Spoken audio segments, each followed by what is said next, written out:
Hello, and welcome back to another episode of True Crime Metrix. Tonight, we are going to be having a look at the Gabby Brian Laundrie police body cam footage that took place pre-murder of a beautiful, young, innocent woman by her narcissistic piece of shit emotionally struggling boyfriend who just never got any help with his issues, didn't seek it out, didn't have it handed to him, and how did that end? Well, apparently it ended with his hands around her neck by some national park stream up in Wyoming, I believe. Is that Yellowstone or Yosemite? I don't know. Speaking of Wyoming, let's take a look at our map. Where is our map? Our wonderful map of True Crime Metrix stateside domination. Look at it. Look at it there, guys. How red is that? What have we got left? We're more than halfway.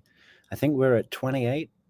We've got 22 states to go. Doesn't even look like 22. Looks like maybe 12, but actually it's 22. We got these little states up here. We got Delaware, Rhode Island, Maryland. What a mess. What a mess that state is. Look at it. All over the place with these islands. Ridiculous. And Centennial State, Utah. Well, that's where our story takes place today. Yeah, I think that's what we'll do, guys. We'll do a crime. We'll cover a case from each state that we're missing. Maybe that'll draw the eyes. What about it? What could we do in Idaho? Well, Brian, what's his name? Koberger. Koberger, of course, the university for student slaying. God, that's a crazy case, huh? What's happening with that?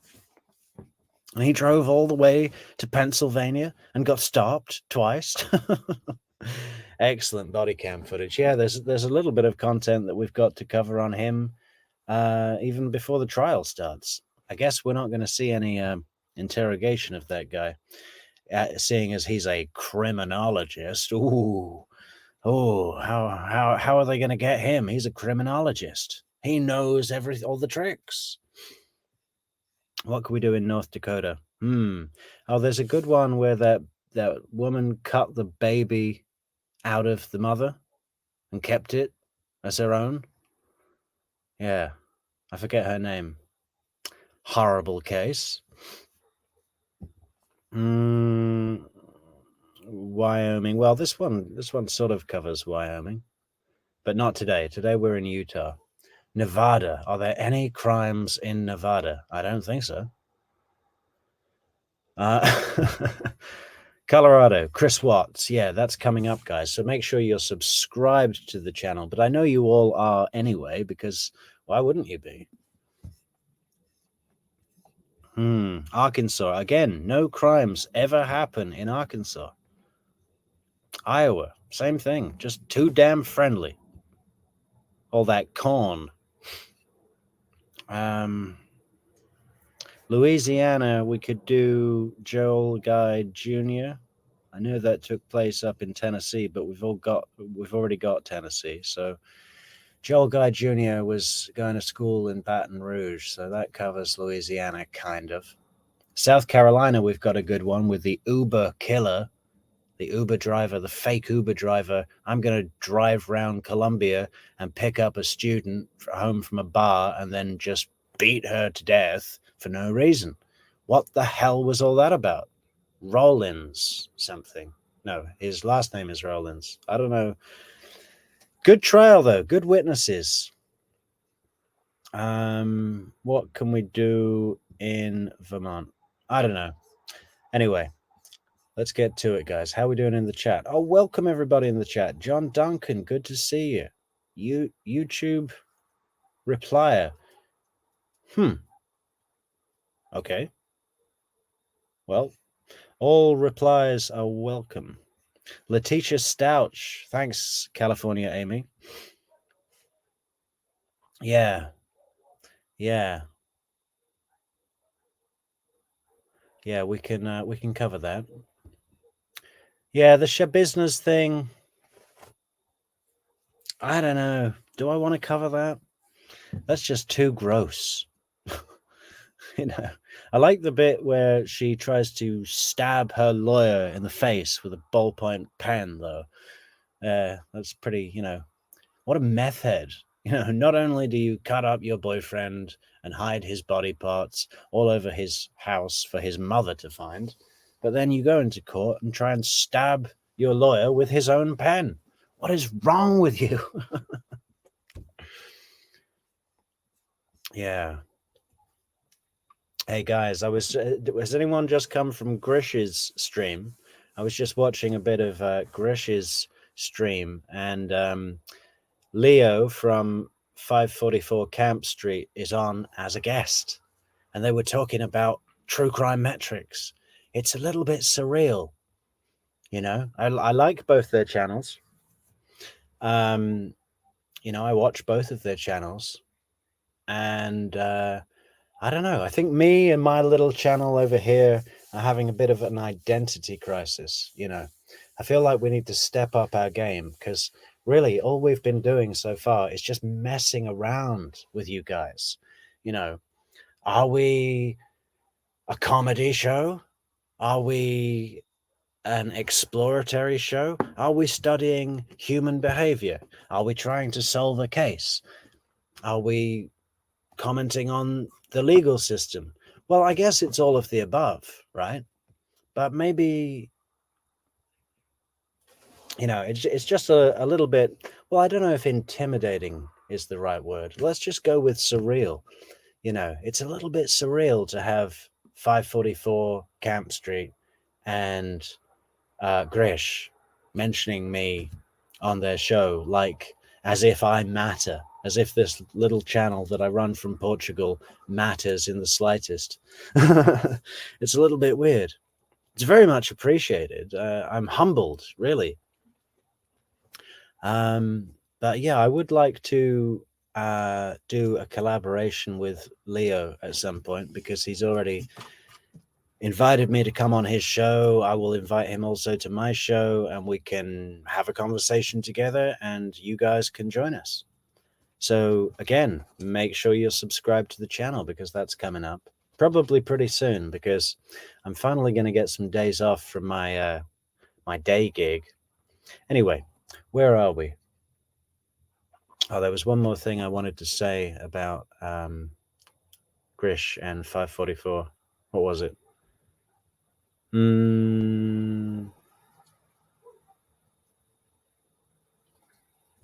Yeah, no, it's just like I said, on Neety's very good advice, and I absolutely agree. I'd already made the decision, but daily streams will not be a part of our future, guys.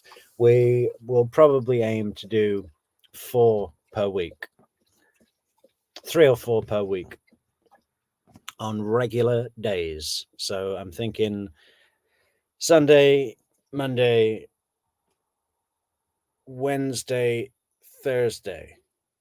I think that's good. Yeah. Then or do people like to watch streams on Friday and Saturday night? I don't know. Anyway, we'll see how it goes. We'll come up with something and let you guys know. Yeah, YouTube reply. That's another thing. You see, I really need to.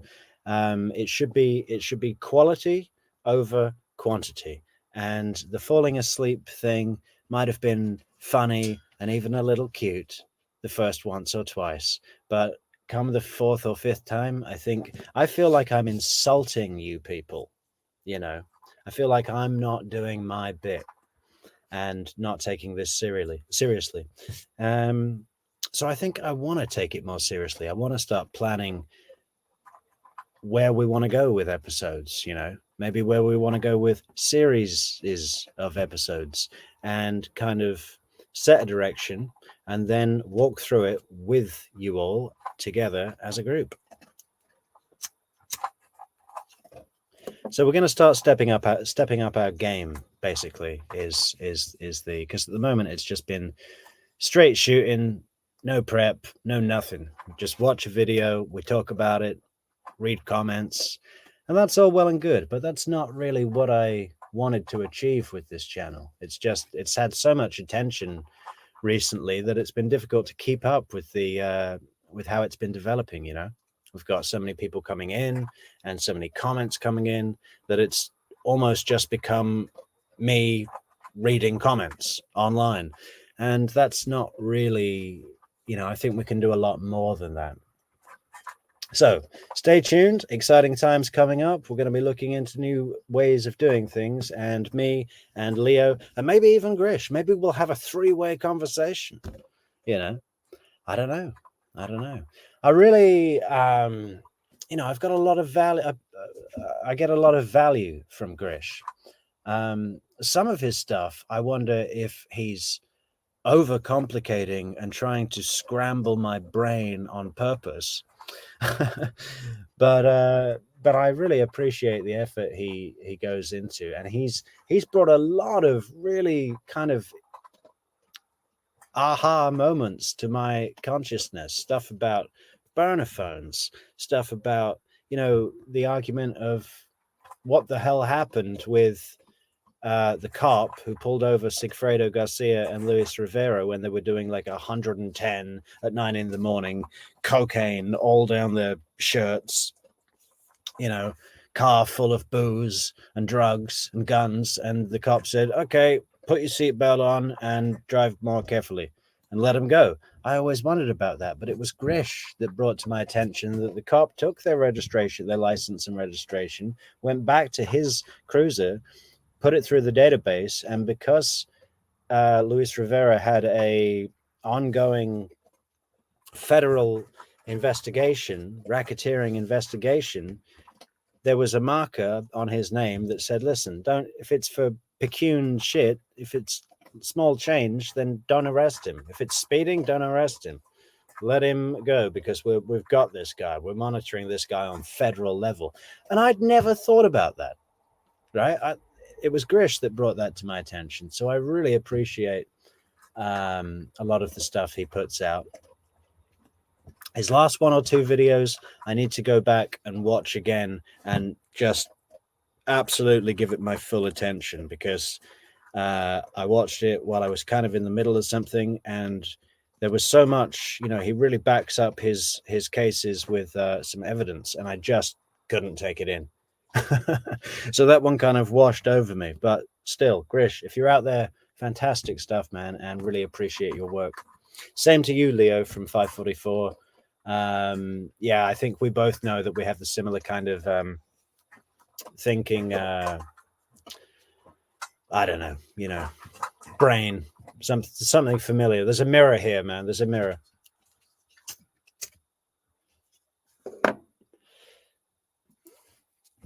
Hi, Kim. How you doing? And Pabs. Great to see you. Great to see you. Anyway, does everybody know about the Gabby Petito-Brian situation, or do we need to do a little introduction?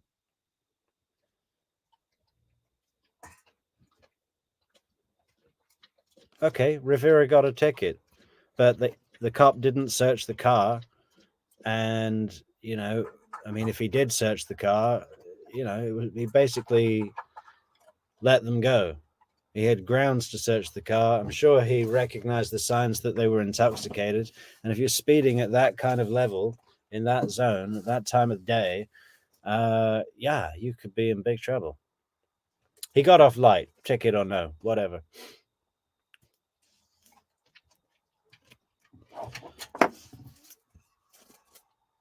Yeah, okay, John, you're familiar. I think most people will be familiar with this case. It was pretty big news. I'll just give a couple of sentences. So we've got this young couple. This dog. Where is the sound controlist? Big problem. Oh man. You see, that's the nature of life. Sound controllers. All right. Yeah, Niti says hello.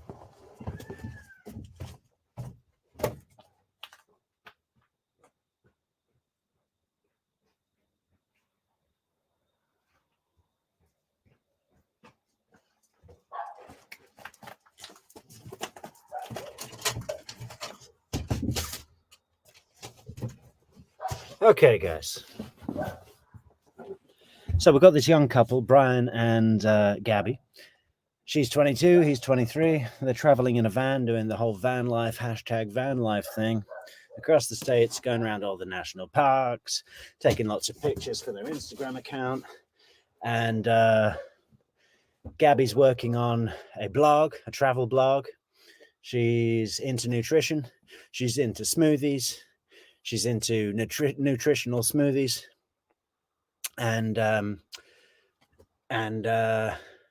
And Brian, what is Brian into? Well, Brian's into kind of being a bit of a sideliner, you know? He's being a bit of a sideliner. And yeah, I mean, he doodles. He's super anti technology. He's got all these opinions like, well, a tree doesn't need an Apple Watch, so why should a human being? You know, which, you know, is all well and good. You know, it's, you know, that is true. We don't need an Apple Watch, and nor does a tree. But sometimes you can share the opinion with someone and they just put it across in a way that's annoying and just seems like they want to be a dick. You know what I mean? He's one of these guys. Anyway, they're traveling around and they've got a... Gabby doesn't know it yet, but she is in a abusive relationship with this guy, emotionally abusive. He's hiding her keys. He's taking her ID so she can't go line dancing with her friends because he wanted to stay in and she wanted to go line dancing.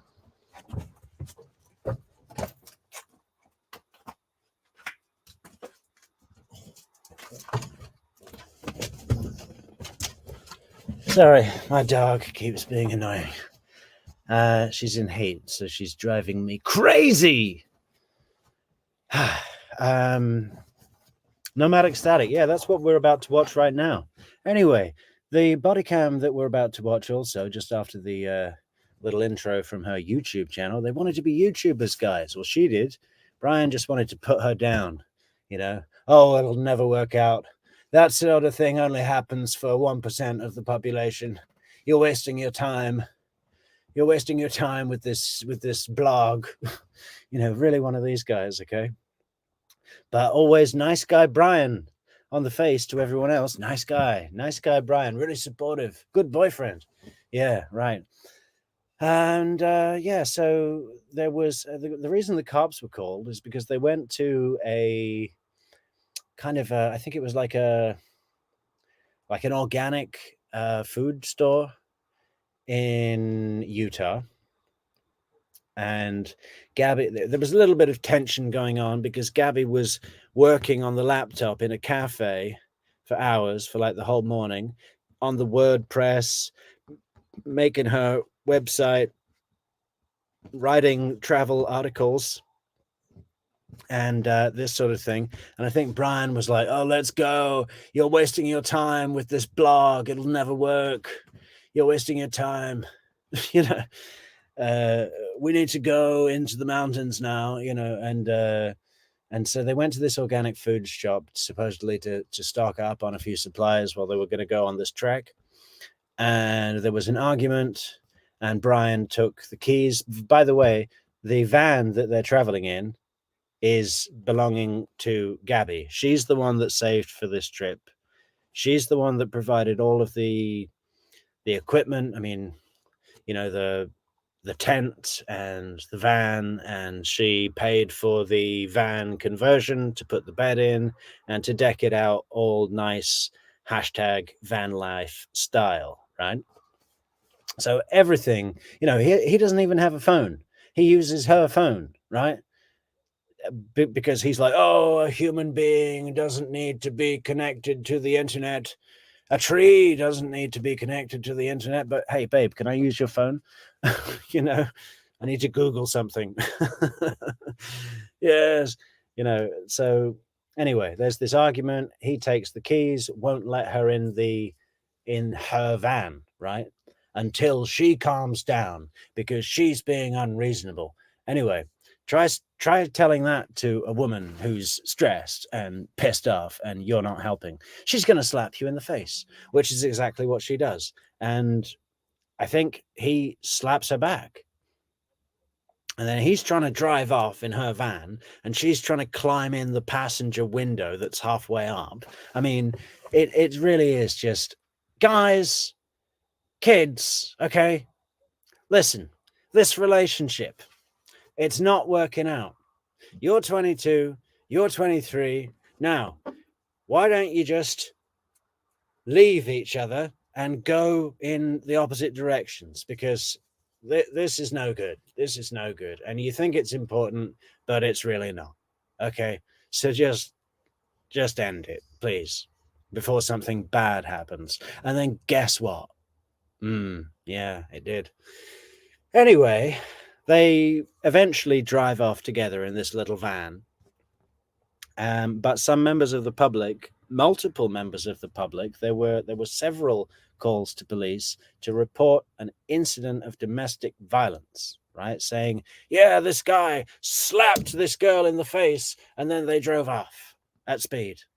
So Utah police are tracking down the van, and they see it, and this guy stops them, and then that's the video. But first, we're going to watch a little bit of Gabby's blog. I think she only managed to make one video before she died, so that's kind of sad. And this is it.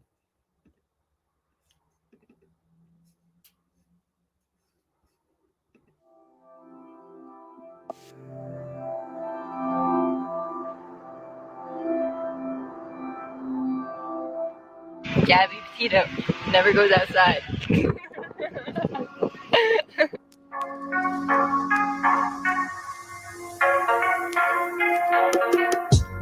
Oh, they're so clean and fresh and innocent, aren't they? Lifetime of bliss ahead of them. They've got that classic sort of loungy, royalty-free #van life music that every van life video has. I think someone should make something, with some different vibe. Maybe thrash metal. All afternoon yesterday.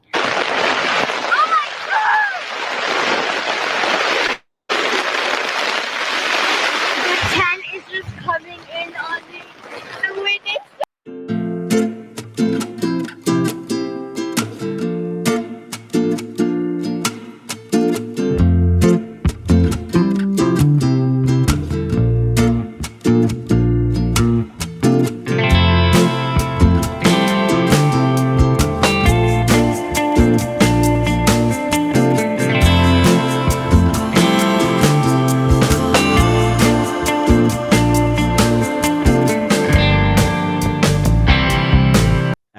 It's sunny, and yesterday it rained, and Brian is still asleep, and that's it. But it's not really the point, okay? She would have gone, she's like on her journey, you know what I mean? Not her geographical journey, her tour, but her journey of becoming whoever she would have been, And it's like when you have a flower that's growing, and before it has the petals, it's this little weird green thing in the soil, and that's what she is, right? It's okay. We've all been there. Plan for today is to just hang out here in the tent. Brian's stretching, everyone. Yes, he's stretching as we speak. Doing some morning yoga. That's cool. There we go, Wells. Hang on, has Brian finished stretching? We can't leave until he has completed morning stretches, okay? Alright. So I'm gonna make some yogurt.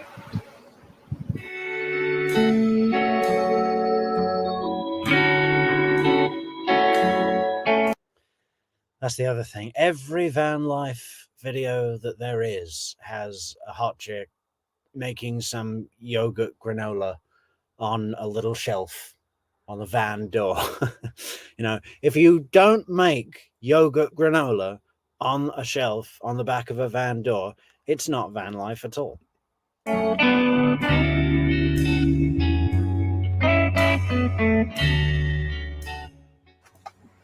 looking to steal some of his granola. Bad idea. You can't steal granola from a man who's mid-morning stretch. All the chocolate melted. I know, it's a river of chocolate. He cautious. You can't keep chocolate in Utah. Not in July. Or in a clear plastic container Yeah. that is always in the sun. I was in the tent this morning, I think that's why.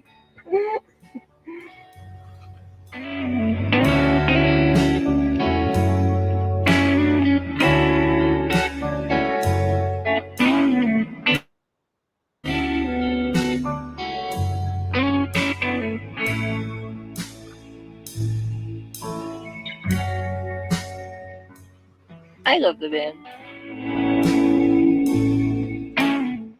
So, we are right outside Capitol Reef right now in a free dispersed camp spot. And we've been lucky so far at all the places we've stayed, but I'd say this is one of the best so far. Since we left New York, I've only set up my hammock once, and now we're all the way in Utah, and luckily enough, I was able to set up my hammock in one of these trees. And we're kind of like in the desert. Maybe a few trees. Yeah, I know that feeling. You see a hammock in the store and you think, oh yeah. What do you, it's only 12 euros? Excellent. We'll use that all the time. I've still never used it.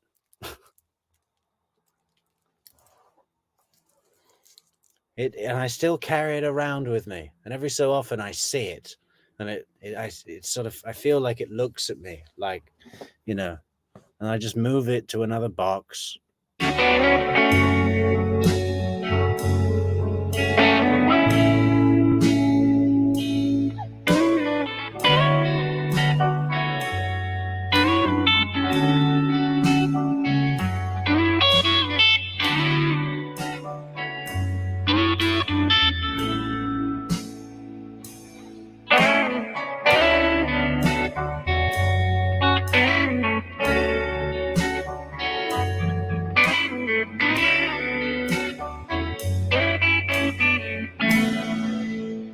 Man, you can tell that's her first conversion. I mean, obviously, she's only 22, but it's full of mistakes. Bad use of the space, guys.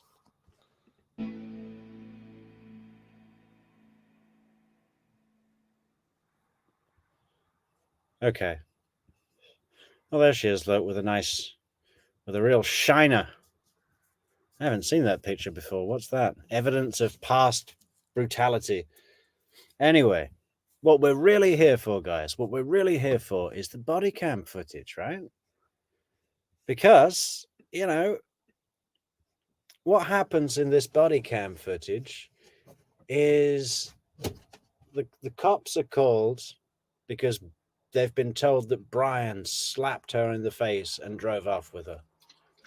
But Brian, little manipulative shitbag that he is, just manages to turn it all round to where she was the aggressor.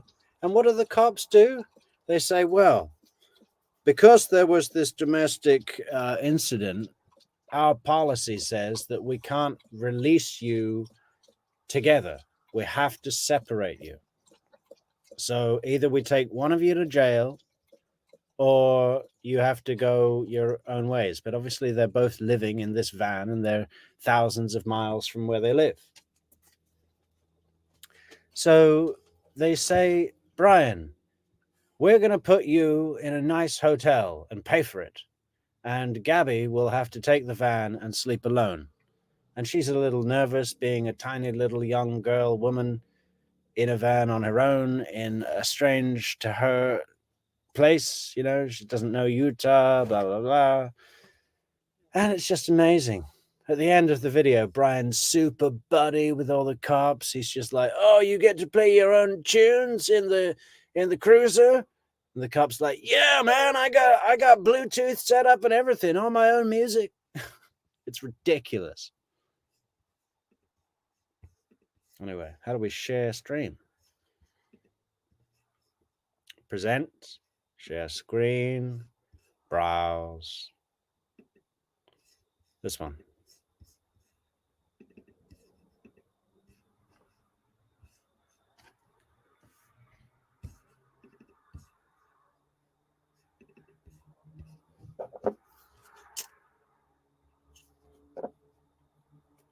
I think the audio's coming, guys.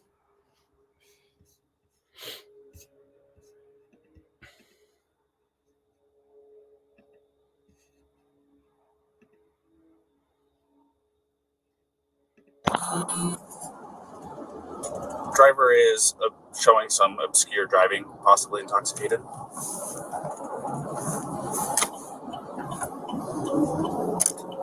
Currently doing 45 miles an hour. Zone through here is 25. Oh! Subject just hit the curb. Correction, speed limit is 15. I'm about 3/4 of a mile into the arches, just before the gate.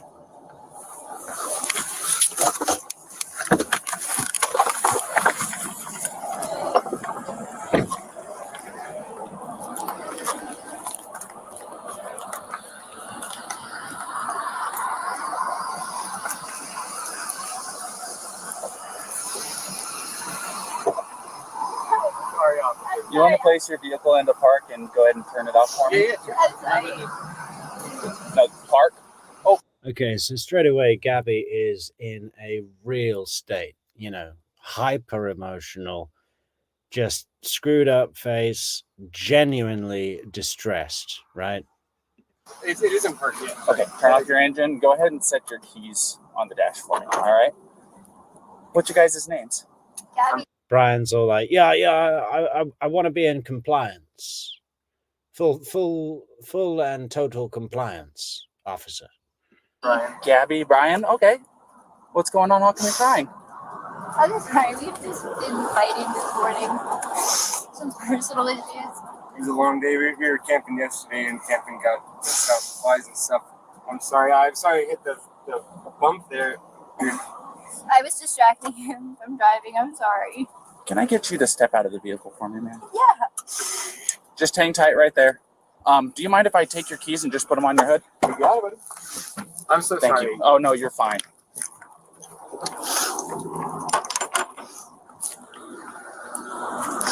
I'm going to go ahead and close your door. Okay? Why don't you come over here?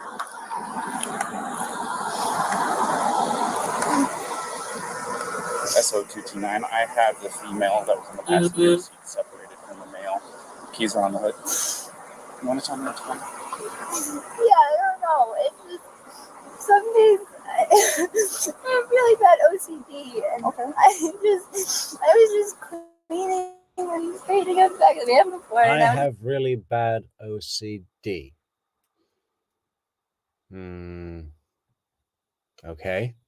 Well, we're going to learn a little bit more about that as we go forward, and we're going to see if that is a genuine diagnosis or just some sort of term that is bounced around by who?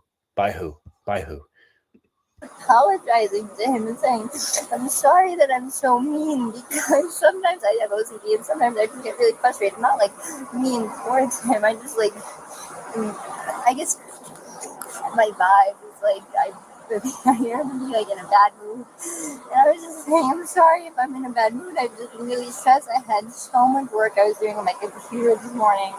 What do you do for a living? Well, I think it's organic juice bar, but I just quit my job Okay. I was a nutritionist. That's Oh, what okay. that was my That's job. cool. And I just quit my job to travel across the country, and I'm trying to start a blog. I Okay. have a lot of stuff. So I've been building my website. So I've just been really stressed and he doesn't really believe that I could do any of it. So that's kind of been like I don't know. He's like been down there. I don't know. So she's starting a blog. Good, good, good. Passion. What is your passion? Do your passion. Excellent. But Brian didn't really believe she could do any of it, folks. Yeah, we're going to put that in a little pile that's going to grow. We haven't got a name for the pile yet, but we will keep adding to it and then come up with a name for that pile a little later. We've been fighting all morning and he wouldn't let me in the car before. And then Why wouldn't he let you in the car? Because told of me your OCD? told me I needed to calm down. Yeah.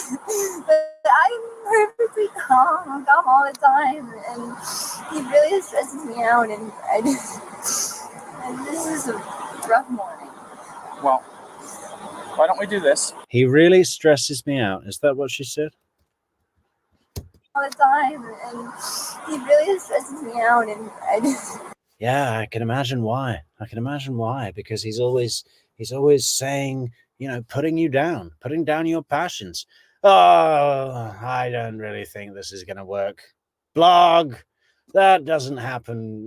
That won't happen for you. You won't be a big blogger. No. You need to work on more realistic goals, like serving me and letting everyone know that you're with me, because then everyone will think that I'm good enough to have you. And that's what I really want. And this is a rough morning. Well, why don't we do this? Why don't I sit you down in the back seat of my car? You're not in any trouble, okay? I'm not going to be putting handcuffs on you. You obviously don't have any weapons. I'm going to get you into the air conditioning, let you take a breath, relax a little bit, and then I'll come back and talk to you in a few minutes, okay? Okay. Alrighty. Like I said, you're not in any trouble. So just go ahead and take a seat.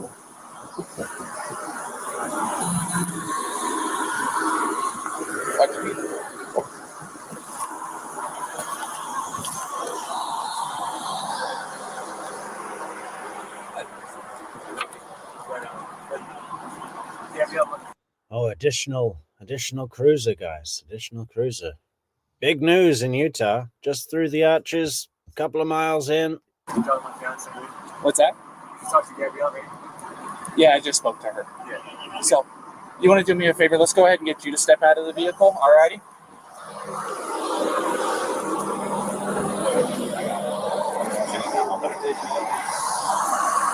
Come on over here. You're not in any trouble right now. So, tell me what's going on. She just gets worked up sometimes, and I try and really distance myself from her. So, like, I locked the car and I walked away from her. What happened this morning is that... Let's break this down bit by bit, guys. She gets really worked up sometimes, and I try and distance myself from her. He was creating space by stealing her car. Okay, so this is the least chivalrous male in history that I think we've seen on all of these videos that we all watch, right? The least chivalrous, just straight away. Oh, cops are questioning us? Well, my first instinct was to throw my girlfriend under the prison bus. She's trying to start up like her own little website blog and everything. So. Little website. She's trying to start this little website, blog, whatever it is. It's not going to work. I give her time. We really had a nice morning, if anything, but she just, Look at that posture. You see that posture? That innocent man posture? Showing respect, concern, all of the... I'm not saying that he's setting out to calm these cops. It's instinctual to him, right? It is absolutely just his character. And it's a horrible, horrible character. Worked up because we were trying to get going and get our day going because we want to go like arches before the stuff like that. Okay. You want to tell me about those scratches on your face? She had a cell phone in her hand. That's why I was pushing her away. Because she wanted me. I locked the keys so I could walk away. I said, let's just take a breather and let's not, go anywhere. Let's just calm down for a minute. She was getting a little worked up. And then she had her phone and was trying to get the keys to me. So I got in the way. I was just trying to. I know I shouldn't push, but I was just trying to push her away to go. Let's just take a minute, step back, and breathe. And we see if she got me with her phone. Can I see your hand? Yeah, so I know I shouldn't push her, but I pushed her. I pushed her, and I said, take a minute, step back, breathe. Do you think that's how it went? Or do you think it was like, get off me, you touch these keys, and there'll be hell to pay. Oh, you got a mark right here. Oh, that's from a wire. That's from a wire? Yeah. You want to tell me about hitting that curb? Hitting the curb was her grabbing the wheel. Did she grab the wheel? Yeah. She said, I can't believe we're getting pulled over, and then she grabbed the wheel. What about the speed? Did she take over the... No, I saw the pedal on you? If I was going fast, I'm sorry. No, it's probably just the moment of, I'm still shaking now. The adrenaline, seeing the lights flashing up, and then her gripping the wheel. So if I sped up, I'm sorry about that. Or if I was speeding beforehand, I'm sorry about that. Yeah, it took quite a bit to catch up to you. So. Yeah, sorry about all the traffic infractions, guys. If I was speeding beforehand, and hitting the curb, that was when she grabbed the wheel, because she's crazy. She's a loose cannon. Yeah, I'm sorry about that. We're just going into the park again to get water because we have a 6-gallon water container to fill up. So we're just grabbing water for the hike. Okay. And I was trying to keep everything calm and quiet. Hey, Mary Bartlett, thank you so much for the super sticker, the $3. That's gonna pay for our next coffee, almost. If anyone wants to actually buy us a coffee, there's a link in the description to buymeacoffee.com. Fantastic way to donate to the channel and help us grow. There's plans still to go for a hike, but then she gets, I'm really sorry about that. Of course. Do me a favor. You want to go ahead and just take a seat right over here on the curb for me? And if I was speeding, I'm sorry. You don't have anything in my pocket or anything like that, do you? Yeah, I'll just say it again. If I was speeding, I'm sorry. So we're done? We're done. Arrest her. Take her away. Nope. Just the wallet. All right. And then I'm keeping the van. And do you mind lifting your shirt so I can check your waistband? I got turn around for me real quick. Perfect. Nothing. I just want to make sure. That's all, man. Go ahead, do me a favor, take a seat. All right. Oh, do you have your ID on you? In the car, if you want to come with me. No, we'll just do this. Just go ahead and take a seat. You come with me, I'll give it to you. All right, you're fine. What's your first name? Brian. Brian? Is that Layman spelling? B-R-I-N, yeah, and L-A-U-N. And then your last name? L-A-U-N. L-A-U-N. D-R-I-E. D-R-I-E? Yep. Laundrie? Mm-hmm. Okay. What's your date of birth, Brian?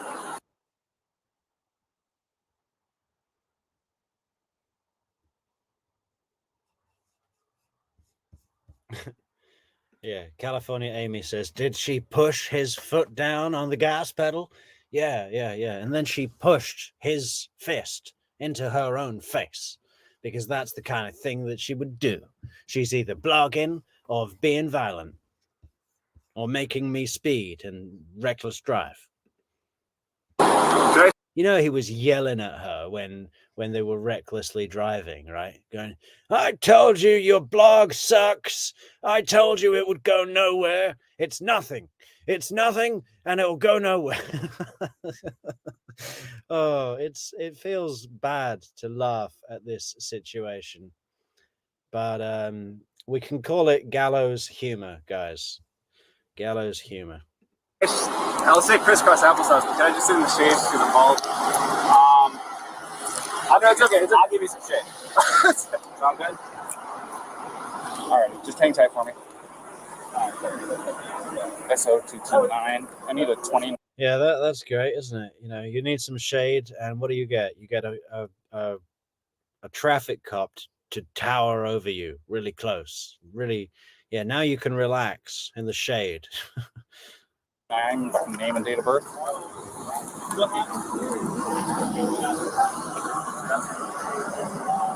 First name Brian, Layman spellings. Last name Laundrie. Lima Alpha Uniform, November Delta Romeo India.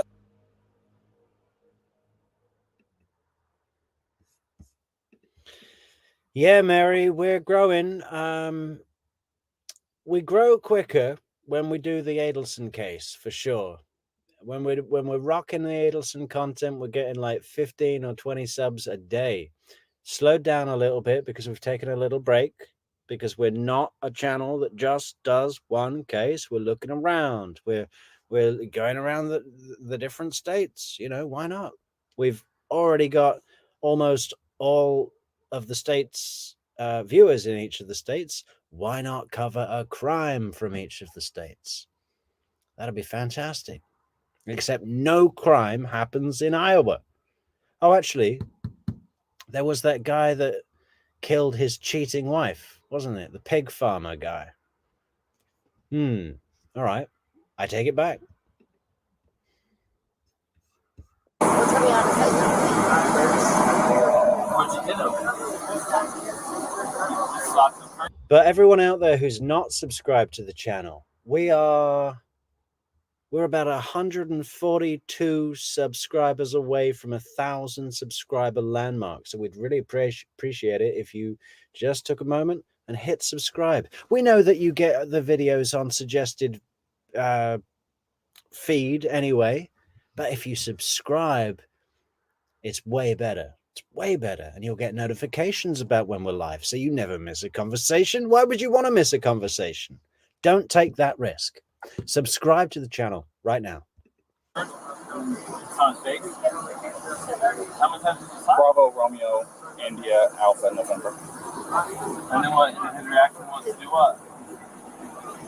He's going to be out of Florida. Oh, sorry to keep stopping so much. Hey, listen, Mary, if we want to do Massachusetts, obviously the first one is Philip Markoff, the Craigslist killer. You know, then but there's so much speculation about Karen Reed, and I think Rabbit is right. You know, if I start doing Karen Reed content, it's going to be a real argument war zone in the comments. People saying she's innocent, she's not innocent, and you know, do I want to get involved with that? I don't know. We'll have to see. Did he hit you though? I mean, it's okay if you're saying you hit him. I understand if he hit you, but we want to know the truth. If he actually hit you, because you know, where did he hit you? Don't worry. Hang on.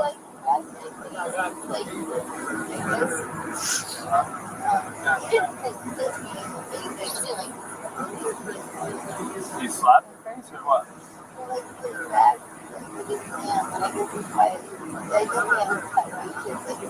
Yeah. Go ahead. Okay. So has he been drinking? No, we don't. Okay. What was up with his driving? This officer said he hit a curb. While you're driving? While he was driving, you were hitting him?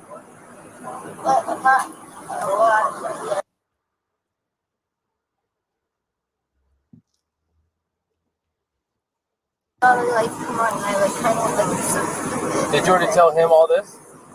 I didn't get that far into Okay, it. She was hyperventilating. She's saying that they don't drink, but at the point when you lit them up, You don't drink or anything. I was yelling at him, and then when he turned to I said, I kind of punched his arm like this. that she's saying was why he hit the curb. You said it was Gabby? I'm sorry, I don't know that name. It was Gabby? Yeah.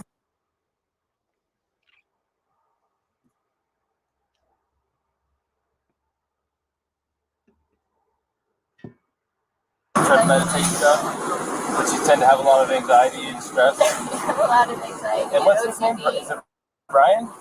Is he usually pretty patient with you? Yeah, but it just makes me upset. I know that he definitely gets frustrated with me a lot.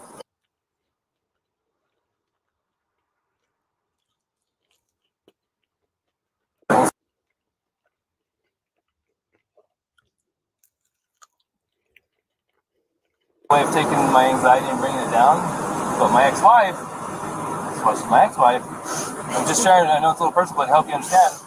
We would feed off each other's anxiety and spiral. You know what I mean? And it doesn't matter how much I loved her. It may be bad for your soul. Just saying. I'm not telling you what to do with your life, but if you know you have anxiety, look at the situations you can get in. You know what I mean? And we're not here to be mean to you or anything. Well, you know, there's a first time, and then it usually. We'll go see what Brian's saying, but I think you've heard everything now from. Quick question. You said you were hitting him in the arm? Yeah, Leah, I know what you're saying. Some cases just, they don't resonate with you, you know? I've got no interest. I've never even wanted to look into Daybell, whatever it's called. What is it called? Oh, I forget the name. But, what's it called? Laurel Daybell. Laura Daybell? I don't know. Just, and Murdoch, you know, I watched about fucking 10 minutes of the trial when he was on the stand, and I could not stand looking at his face. You know, and then I didn't want to know anything about it. You know, it doesn't happen very often that I just get totally turned off by something, but it does happen. Did you grab the steering wheel? No, I didn't. You did not touch I the didn't steering touch wheel? the steering wheel, but only for like a second, because I just saw the lights come on, and it was more just like, you're an idiot. Like, you know. But did you grab the steering wheel and like No. swerve or anything like No. that? I didn't touch the steering wheel at all. I'm going to go ahead and close this door again. Do you have enough air back here, or do you want me to kick it up some more? Do you have any water? I will see if I can find some. Okay, don't worry. Thank you.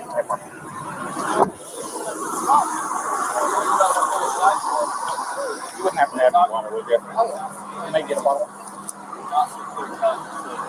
Did you already give a statement to this officer? I've got this gentleman here. Yeah. This gentleman noticed that you had some marks on your neck. Yeah. And she's got some marks on her too. We're just trying to figure out what all happened. And I know you probably already told your story. This officer is probably going to be the one handling the whole case. You want to listen to what he has to say, and and then you tell him what happened. So if you don't mind. Start at the beginning for me. Start at the beginning. Well, I don't want to go too far back, but we've been in Beyond Land for the past week or so, traveling around, and the flies here are like pretty intense. So the flies have definitely been getting to her, and then my feet are dirty and everything. So I think that our little squabble started because you're. Yep, Brian has cracked the case. The flies here are pretty intense.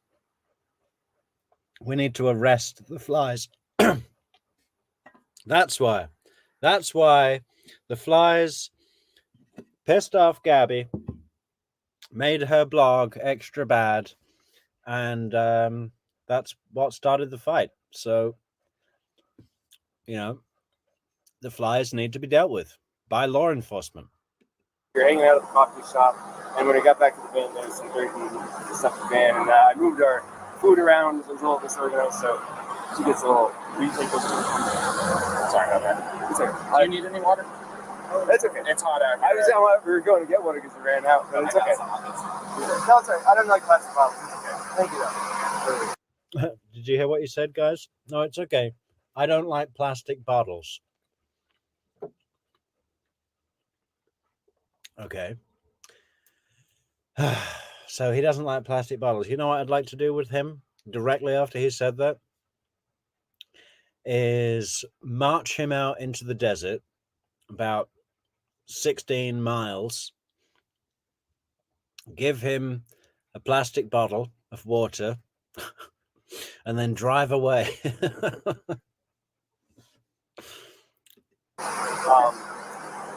But we just had a little disagreement there. And the disagreement was just that she was getting a little worked up, and I was saying, "No, it's okay. Thank you so much." It's cool. That's good. So it was just more disagreement, and I just wanted to say. What was the disagreement about? It was. I wouldn't even call it disagreement. It was just that I'm dirty, and I can't change being dirty. Like I got dirty feet, I got sand on my flip flops and stuff like that. So Gabby's, you know, she says she's got really bad OCD, but really, it's a small living space, guys. You're out in the desert. You come into the van. It's very easy to bring the desert with you if you don't take the proper precautions. You know, you need to wipe your feet, Brian. You need to wash your feet, Brian. You know, Go and find, there's got to be like a water point or a lake, something where you could just dip your feet in the lake. Maybe, Brian, stop bringing the desert into Gabby's van. It was that we were at the coffee shop for so long because we were there from 9 to 3. So I guess there's a few little things, little relationships. I don't know if you're in a relationship. Just little things, guys.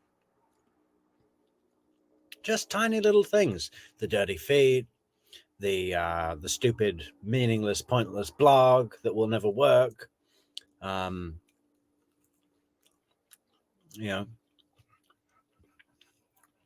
she has to use a computer to do the blog, which, you wouldn't need a computer if you were a tree. So, yeah, it's a lot of little things. I've been married for over 5 years now. So. There's a lot of little things. Yeah, I can go. And I get it. We weren't physical before the point where I said, all right, let's just take a breather and like walk away for a minute. I'll lock the van up. What is that statement from the cop supposed to mean? Yeah, I've been married for 5 years now. A, that's not very long, okay? And B, your statement is essentially saying, hey, man, you don't have to tell me. Women can be annoying. Yeah, I bet she wanted it all clean in her van, right? Just like my wife. She's always running around with Lysol and a rag, polishing stuff. And I'll go for a walk this way, and you can go walk down that way. The cops are already aligning themselves with this shitbag. There's that what is it called, moonflower? Right. Yeah, nice areas. You can go either way. It's all shaded. So let's go for a little walk and breathe or come back. Because we're happy with it. I'm not upset with her. She got worked up, and she had a phone in her hand and her keys and everything. And she wanted, not her keys, her rings, her phone. And I was holding on to the keys because I didn't want to go anywhere. And my big fear is, I don't have my phone. I don't have a phone. So she goes off without me. But all right, I'm on my own. So I was saying, let's just go for a walk. And she was trying to get the keys for me. So I was just going, just wait back up. And that's when she hit me. And I didn't get. I don't want to push you, but I didn't get overtly physical. I was just trying to keep her away and not get hit. And then I got really loud, and that's probably everyone's attention where I was going. Back up, get away, just give me a... Okay, so you said you pushed her to create some distance, obviously, right?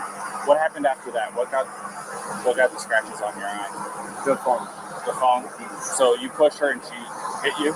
She was... it wasn't like a push and she jumped on me. She was already... I don't want to... She was already swinging and I was... Multiple... Yeah. A lot of angles, a lot of nails, a lot of rings. Yeah, you got 3 scratches on your neck. You got one on the left side of your nose. Did you see that cop imitating a crazy woman? They all know how horrible women are. Look at him. Yeah, you got 3 scratches on your neck. Halloween. She was already... I don't want to... She was already swinging and I was... A lot of angles, a lot of nails, a lot of rings. Yeah. Do you believe that? He's like, yeah, I know. My wife, that's why I have to wear this thing around my face to cover all the scars from my wife. Look at him. A push and she jumped on me. She was already, I don't want to, she was already swinging and I was, a lot of angles, a lot of nails, a lot of rings. Yeah. Unbelievable. Yeah, we know all about it, guy. You don't have to tell us. We've been married 5 years. To our wives, not each other. This guy's actually wearing a black thing around his cheeks. That's funny. He's doing an impression of a deranged hormonal woman. God, they should have his badge. All of these cops should be fired, man. You got 3 scratches on your neck. You got one on the left side of your nose. You got one in your face here, and you got 4 that are bleeding over there. So just try to. So it's like 2 hands. Do you mind lifting up your right sleeve for me? I'm curious about something. Oh, okay. I suppose fingernails, but I'm not complaining. I'm not complaining about fingernails. Is it bruised or tender or anything like that? I'm fine, and I love Gabby. I hope she doesn't have too many complaints about me. Oh, thanks for the tip, Christina. Christina says, what is very entertaining? The Ruby Frank, Jody Hildebrand body cam footage. Which one is that? I'm sure I've seen that, but I can't remember offhand. Yeah, we'll check that out. We'll check that out. I'm just, I feel bad I think it's so public. I was just trying to be loud and submissive. I just try to make her calm down and be like, look, everyone's watching. And like, stop this. Yeah. It wasn't to publicly humiliate her or anything and cause a scene that everyone could see. No. I was trying to calm her down. Look, everyone's watching. Everyone can see you being a horrible bitch. I can absolutely see the real version of what played out outside that organic convenience store in my head. 100%. And it's nothing like what gentle Brian is describing. Thanks, iPhone.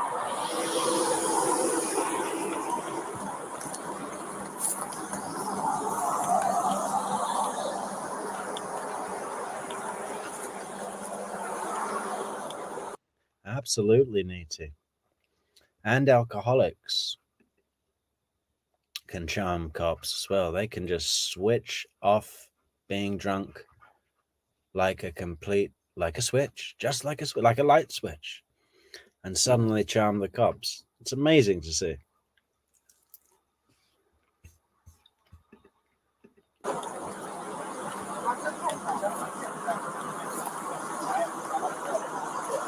I got a quick question for you, Ryan.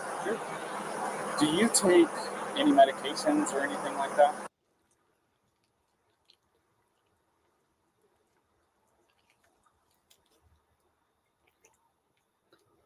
You don't take any medications or anything like that? Okay. Are you normally just kind of like hyper? Do I see my heart rate up whenever the lights flash on? It gets your heart rate up. If I see my Trust me, it does me too, and I'm the one that. Are you always this hyper? No, guys. He's hyper because he's worried that his mask is going to slip off. Okay? He's hyper because he's frantically trying to cling on to his mask and make sure you guys don't see what's underneath. It gets me going. You probably can say, hey, buddy, whenever somebody walks up. So, okay. Yeah, do you know if she takes any? She's crazy. No, I don't think so. No, none that He's doing it again, this cop, ridiculing her. Look at him. She's crazy. No, I don't think so. No. Unfrickin' believable. Man, I know that there was a lawsuit against the police department, but these cops should personally be fired. Not necessarily because of the tragic fallout. You could argue easily against that. How the hell would they know that he would kill her? But just because they're so bad at recognizing the signs. I think there's a woman cop, but she's not really a cop. She's like a, what do you call it? Park ranger or something. She comes in and has some insight. But by that point in time, all the male cops are just like, oh, yeah. You got a dick? Yeah, we got a dick. Yeah, we got a dick. You got a dick. So we're good. That I know of. All right.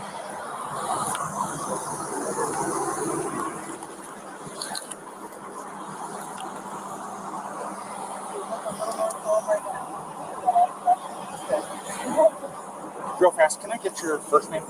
Yeah, it's Gabrielle. Gabrielle, how do you spell that? G-A-B-R-I-E-L-L. And your last name? Peter. B-E-T? P as in Peter. Oh, P. And E-T-I-C. I see. Oh.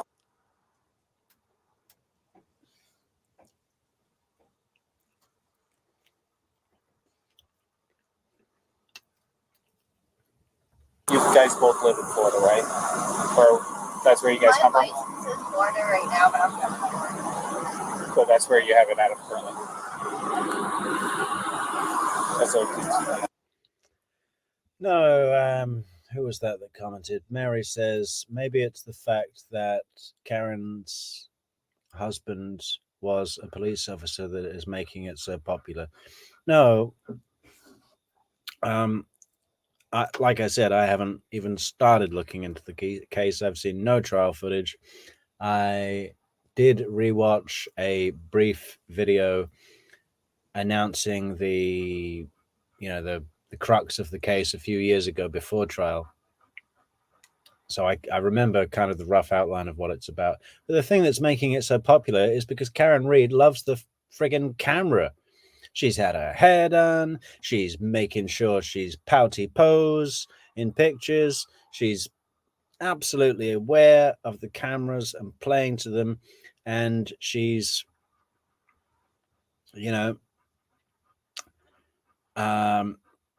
trying to squeeze all the attraction she can together and put it into the lens of that photographer. She's trying to be very pretty and concerned and look like she's been framed. And, if she was just a normal looking woman who wasn't like working the cameras, it would not be so popular, even with the corruption element. She's making that case popular.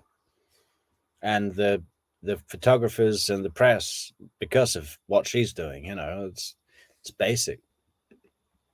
I need a 29 by name of date of birth.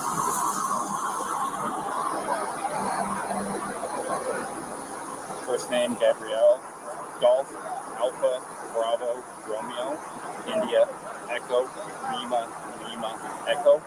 Last name Petito, Papa, Echo, Tango, India, Charlie, Oscar.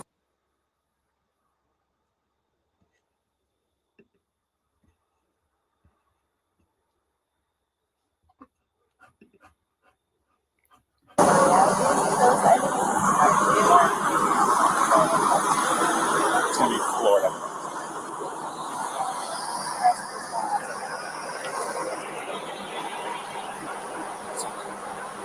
We're just kind of hanging tight for a minute. Right? Where do you guys live? You live in Georgia? Florida. Florida, yeah, was our last place. Still get down there. I want to get on the strip. 4 to 5 months out. I think you're on the 5. What was the determinants? What was the ending of trip? Moving to a new place? We're going to Portland. So her grandmother's best friend lives in Portland, where we stayed with. So 2 years ago, we did a one-shot trip, which we loved. We were doing a Nissan Sentra, like a tiny little car. So I was like, let's do it better. Let's get a big van. This tiny van that made all the difference. Nissan Sentra. We've got Jeffrey Lacasse in the house on his 4 wheels with his 2004 Nissan Sentra. But I said, let's try and do it a little better. And it's been great so far, for sure. But you were going over to Portland, and I don't know if you're probably here more familiar with it, but Wolfing, have you ever heard of that? WWOOFING. Yeah. You got it. I'm from California originally. Oh, yeah. So, and part of my job, I dealt with employees that were from. Check this out. Big smiles, leaning on the side of the bus. You're from California? No way! We were just in California. What part? All across the United States and Washington, Oregon, California, Nevada, everything you can think of on your left and western. I know most of them. It's worldwide opportunities on organic farms. So it's like a volunteer workaway type of situation where you can work on organic farms. So that's our goal once we get over to Washington. We'll do that from Washington, then down to Oregon, and down to California. What part of California is that? I'm from a town just outside Sequoia National Park. If you're going to be going through there, we'll get good in the way of outdoors. Good. But no, it wasn't too bad at all. Wait a minute. This cop is from a national park? Wow. Maybe Maybe they can stay with his parents when they get there. You know, they'll exchange numbers. They're on first name terms now, guys. Look at them. Buddy cops. They all know how to deal with difficult women. And I recorded it. You want me to tell you what you said? Yeah, real quick. Do you mind hanging the clip for a minute? Yeah. So, get away from both of them. So, he said that he never saw the male strike the female. He saw the male trying to lock her out of the vehicle. She even told us that he was trying to lock her out, told her to go take a walk, so that she was trying to get in. She eventually couldn't get in and actually clawed her way in through the driver's door. He says, I don't understand why she's doing that. Well, I think it's because it was the only door that wasn't locked that she could get through. She's trying to get in over him. He's trying to disengage from her. Yeah, he's got into her car. He slapped her in the face, won't give her the keys, got into her car, locked all the doors so she can't get in, and is driving off, driving away so that she can calm down, right? So what does she do? She climbs in the window. Well, it's her car. You know, how is she in trouble for that? I guess he hung her backpack on the back probably so she'd have her shit so that he didn't have to engage with her. Everything she's saying is... Yeah, he hung her backpack on the back. Well, that was gentlemanly, wasn't it? It was like, yeah, there's your stuff. Now go and work on your pathetic, useless, worthless blog. Oh, I'll be over at the juice bar having a carrot juice while you calm down. Same thing. I haven't heard what he said, but if that's what he said, it's also what the witness is saying. The witness says, I never saw him hit her. I saw him shove her, but I couldn't tell if it was an aggression against her or a defense against her, as far as her, you know, being the aggressor.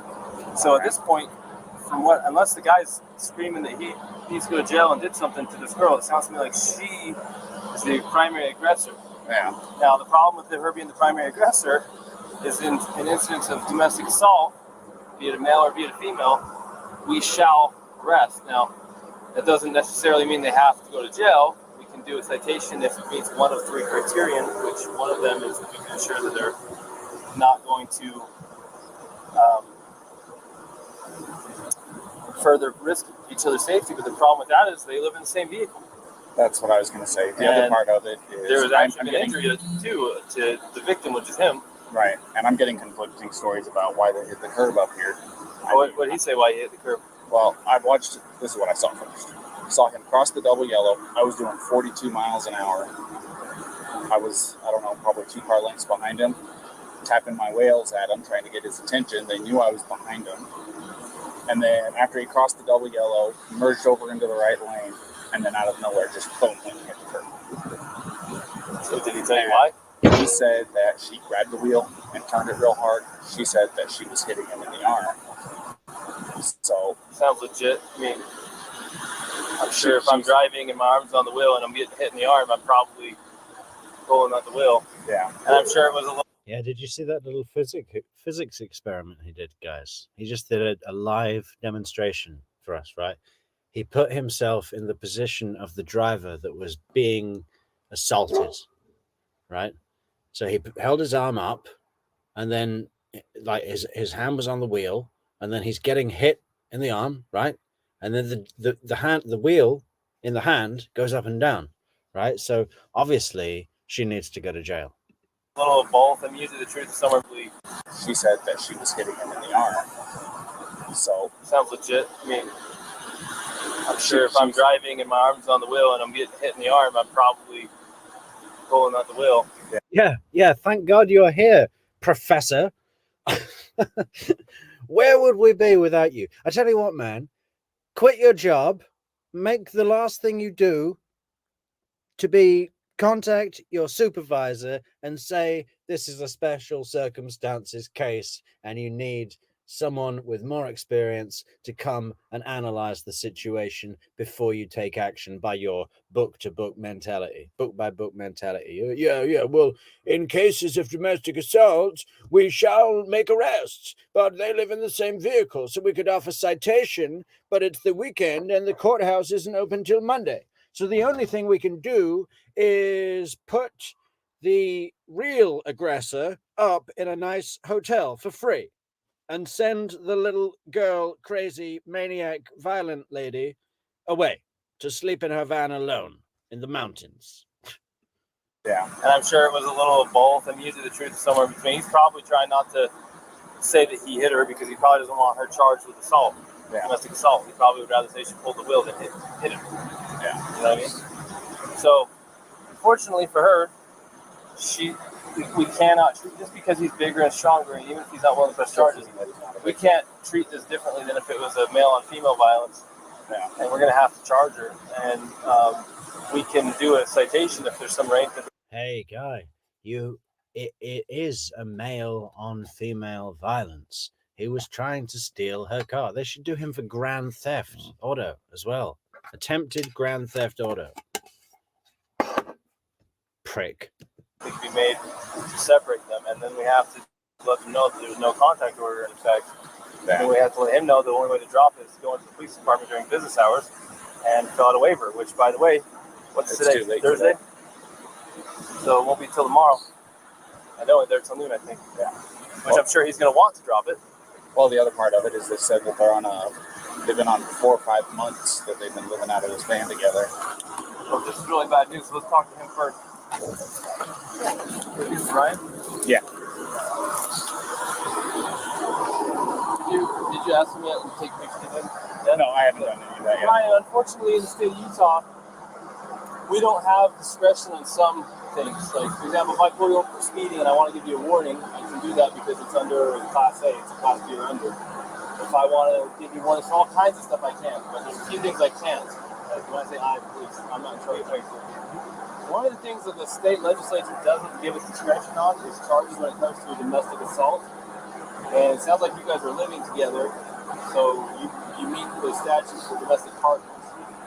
And you do have injury, and both an independent witness, probably the next one we're going to talk to as well, which we haven't talked to yet, but the one we did talk to, and your own companion have made it clear that she was the primary aggressor and that she was striking you and that you just received injuries. You haven't admitted to striking her. She has not admitted to you striking her. The witness did not see you strike her. So at this point, you're the victim of a domestic assault. The funny thing is that this by-the-book cop idiot is going all this big talk, loving the fact that he knows the legislature, right? He feels like, yeah, I've got this down. I studied real hard and I learned all this. You know, he's going. He just said he gave I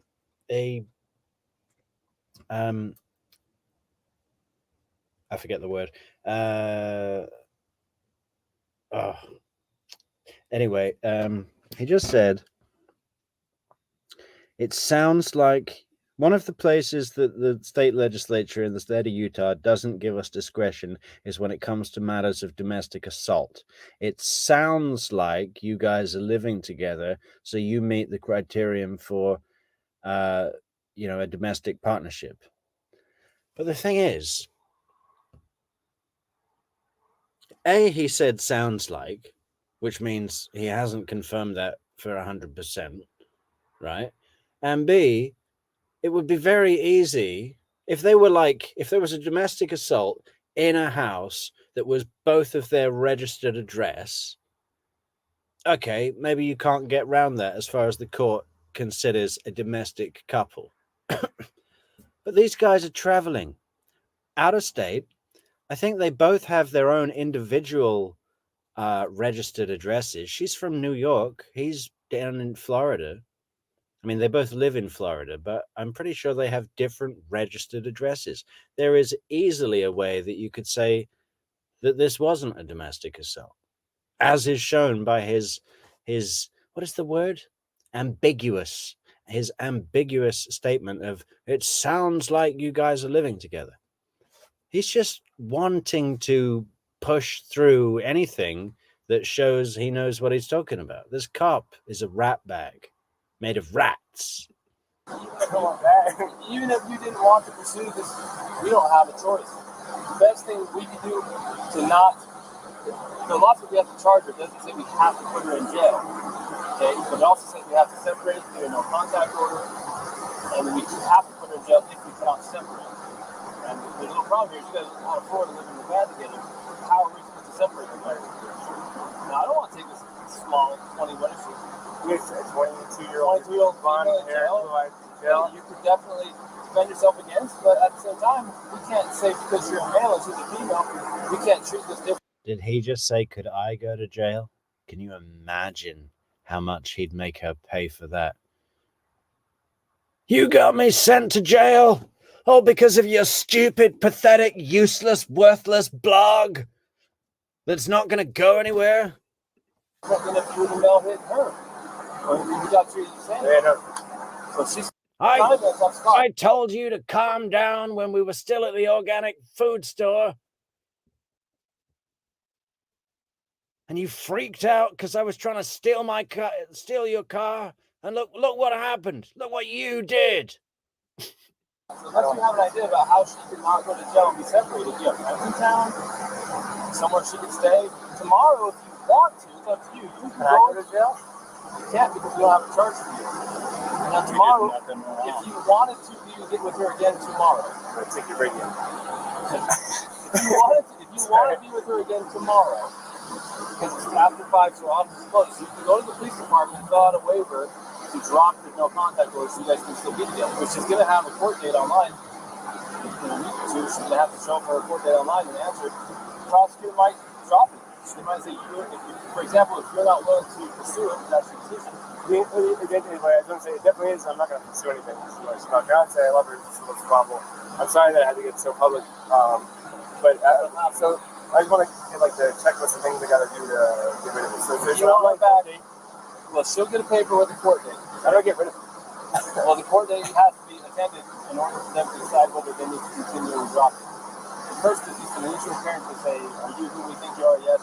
Do you understand the charges been brought against you? Yes or no? Yes or no, the answer. Do you have an attorney? Yes or no? Do you need one? And then from there, she can ask to speak with the prosecutor. The prosecutor might be contacting you and say, hey man, I don't see the 110 counts soaking wet, you're a big strong guy, and we understand you're not even wanting to pursue this because the cops have to call the statute. How you're like, what word, in the interest of you and justice for you as a victim, what do you think? And they can decide to still prosecute her. Or they can decide to drop it, or they can decide to give her a plea and make it kind of go away so she hates somehow. And that still does not eliminate the first court appearance. Because she has to attend, which thankfully for you guys is going to be online. You don't have to. So if you're out of town, here's the thing, if you're out of town and she doesn't come into her court appearance online, they can suspend her driver's license, they can issue a warrant for her. So she needs to play ball. Yeah. Does that make sense? Yeah. And remember, me and her team, I'm sorry about all this, I apologize again, but so she's got her online court date, she's acknowledge that she's her, and then she's got the one for the... Well, there's automatically right now, there's something called a no contact order in place. Yeah, from this point forward, until tomorrow, if you wish to drop it, you have to go to the 217 East Center Street, Monterey Police Department. I got all the papers. And you have to ask them to give it to you. You want to fill out a waiver that you're requesting a waiving of the contact order, no contact order. No contact order means she cannot come into contact with you, she cannot talk to you, she cannot text you, she cannot go on to any premises you're occupying, she cannot go to your vehicle. And until you drop that, or until a court date, if you don't drop it, it's safe in effect until midnight on the day of court. And then that gives you time to get a protective order, a long-term one, if you feel like you need one. It sounds like you don't even want this one. So tomorrow, they open at 8, you can go to the police department, you can file the waiver, they can remove it, then you can say, hey babe, where you at? Let's pick you up. And you can pick her up. Now, we're hoping not to put her in jail, but if she doesn't have somewhere to go tonight, be separate from you, then I can't talk to her now because it's separation, right? Yeah. So tell me this. Do you guys have enough money for like a hotel room or anything like that? Because what we could do is we'd cite her for this, and then I'd give her a ride over to whatever hotel you guys is choosing. Pick her up there tomorrow, and on your way to go pick her up, you stop over there at the PD, sign the paperwork that they're requesting, and then you can go pick her up quite literally within minutes. Unless you know someone else in town that's a friend that you can stay with. Yeah. unfortunately not. Hey, Christina, is Roberta getting the numbers like she did with the Adelson case? Because I've only watched Roberta for the Adelson case, like a lot of people only watch me for the Adelson case. There's something about that case, isn't there? But I was thinking about doing an experiment with the Reed case and just doing opening statements and seeing what the numbers are. And seeing how shitty people get with each other in the chat. Because if I can handle it, why not? Maybe we'll do the whole thing. 32 days of broken tail light pieces examination. Sounds gripping. I don't. I guess that. Man, I sure hate to. I don't want her to go to jail.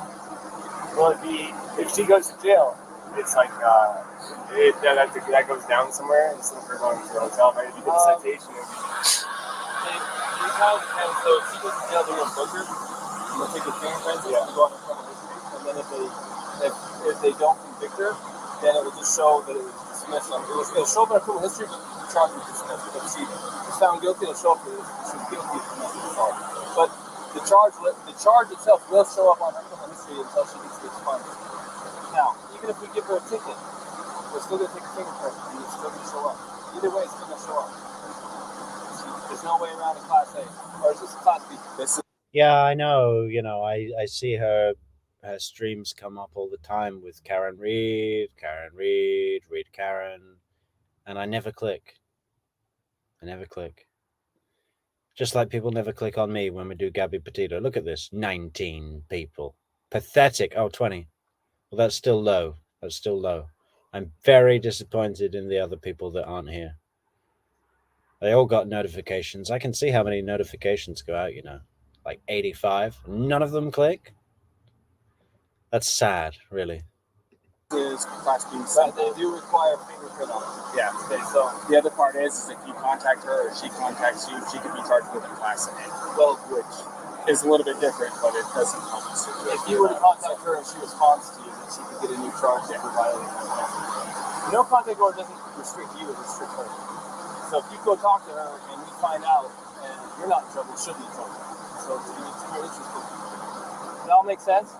no, I'm getting it all. It's a lot, really quickly. No, I I'm getting it all. I'm just trying to figure out a way through it. Hey, thanks, Neaty. And thanks so much for your super thanks yesterday. You were late, but you had kidney stones. Should I be saying that online? Sorry. Well, I hope you're feeling better, and thanks so much for the support.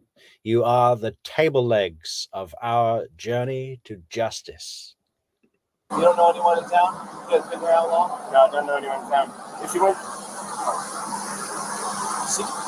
I don't think CK will take her to see the aggressor. No. There's a women's shelter. I'm curious. You can find out. Say, so if you did the citation, say she drove off in she could drive off in this car. We could give you a ride somewhere. So I got my backpack. Sucks for you. I got my backpack. You can spend the night. You want to drive me to Delicate Art? Does she have a good driver's license? Yeah, I'm kind. I try to be kind. You know who's not kind? Brian Laundrie. She's a driver's license. Yeah. With your vehicle. Yeah, she can. Well, then you'd kind of be homeless for the night. And I can't talk to her at all. Well, and I've got to do the thing, so I can't go camping. We can tell her what it is that she needs to do to get through all this, and then let her know what your plan is. Here's the problem, though. If we take you up to Delicate Arch, you're going to be hoofing it from Delicate Arch all the way down to Moab Center Street so that you fill out that paperwork, because if you're not there by noon tomorrow, you're going to be looking at Monday morning. It's early on Friday. Yeah. You'd be looking at Monday morning before you could actually see her again. Again, we're not trying to make your life hard. This is written statute. There's nothing a lot of about it. It's designed to protect victims of domestic assault. Not everybody's the same. This is different than normal, but we have to treat everything. Yeah, Rabbit says Roberta Glass is very anti-innocence project. I think she sees Karen Reed as yet another one in the making. She gets 2,000 plus views broadcasting full day live coverage as one of few not free Karen Reed coverage. Oh, okay. Well, I would like to position myself as completely neutral because I don't have any information, but I'd love to know what Roberta thinks of Kathleen Zellner. You know, the Stephen Avery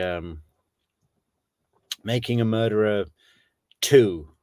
Did you all see that with the yes, and the blood spatter expert said that the blood splattered in a way that he hadn't seen in his 35 years of examining splattered blood. So DNA couldn't be moved from the blood splatter to the hood of the car latch.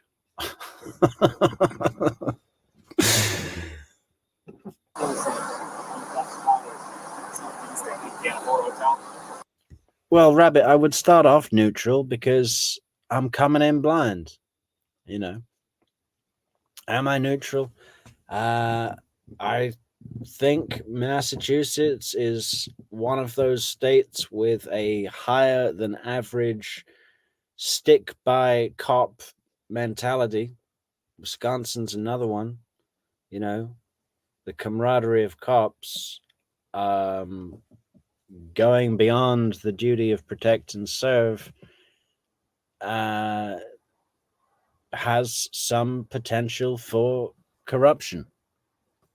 But I don't know anything about the case. But, you know, it's just and I really don't know anything about many cases from Massachusetts. But I see some footage of cops, and that is some kind of intuition feeling I have. I might be completely wrong.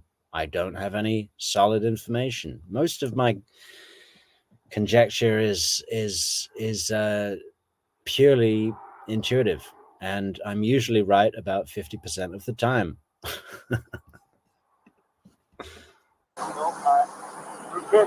Very little money you have for sure. You want me to? I'll call Sea Cave in. See if CK will take it for the night. I'll see if they'll take either one of them. Because then we can figure it out. This is the way they take me. Oh. Actually, CK will take him as a victim of investigation. CK will take him, and they'll help you tomorrow. And you're like a block and a half away from the beach. Let's see if CK will take. Is that right, Christina? I didn't know Roberta Glass had been doing this for decades. I thought she was just some nutcracker like me that just decided to start doing it and did pretty well. Oh, Soap, we're going to have to be doing this for decades before we get anywhere near Roberta's level. What a shame. We thought it was just around the corner. Him because they actually they didn't take a guy, but they got a hotel for a guy last time. Yeah, I'll do that. CK might get you a hotel. Yeah, they got a hotel for a guy last night. There was a guy beating his wife with a tire iron, and the cops came by. They said, "Listen, do you need a hotel? We've got the Beverly Hilton, a room at the Beverly Hilton, Utah, available. But the only thing is, it's the penthouse. So we'll have to put you in there. You can bring the tire iron, sure. Just in case your crazy wife comes by and tries to attack you, you better take the tire iron with you, just in case. You never know. These crazy women. Now, what she does, I'm happy sleeping outside in the sleeping bag. no, I don't no, know. we don't want that. I'm just saying. I think CK will get you a hotel. If you want her to have a man, we don't care. It's up to you.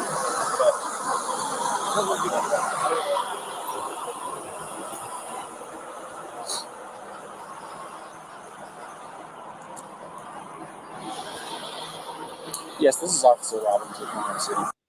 Constance Stripling says she's interested in the Karen Reid case. It's complicated, but the blue line in Massachusetts is impenetrable. I think that's backing up what I kind of just said or alluded to, that there's this cop sticks by cop thing in Massachusetts, along with a few other states, all on the northern border, I think, or maybe Texas too. But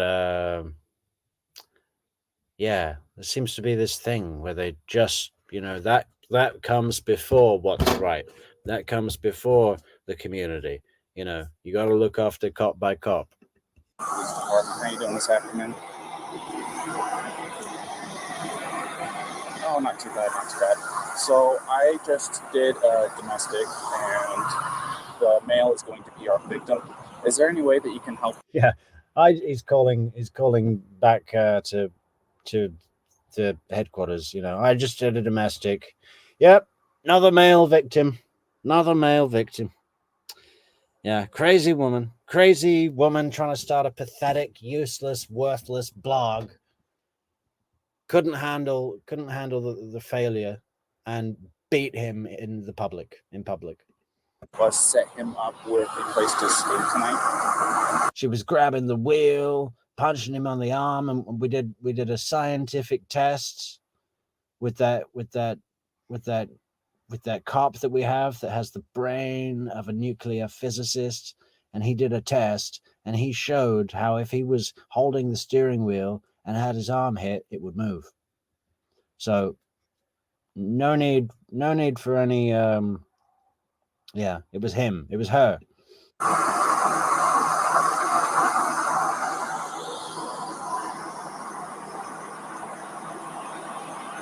Okay. 1099. Yeah. Yes, please. Thank you. Well. All right. So the after hours guy isn't there at their office right now. He's gonna run from his house over there, and we're gonna get you all lined up. Don't worry about it. This is the phone call that they wait on. So don't feel like you are making anybody do anything extra. So we're trying to make this as easy as possible. I'm not wanting to take her and book her or anything like that. No, I really, really appreciate it. And I know how rough this stuff can be. Like I said, I've been married for 5.5 years. Believe me, if I were to say that me and my wife haven't had our share of spouts, I'd be lying to you. She lives with anxiety. I live with her. Yeah, I've got a crazy woman as well. You should see us go at it, No, both of us are really.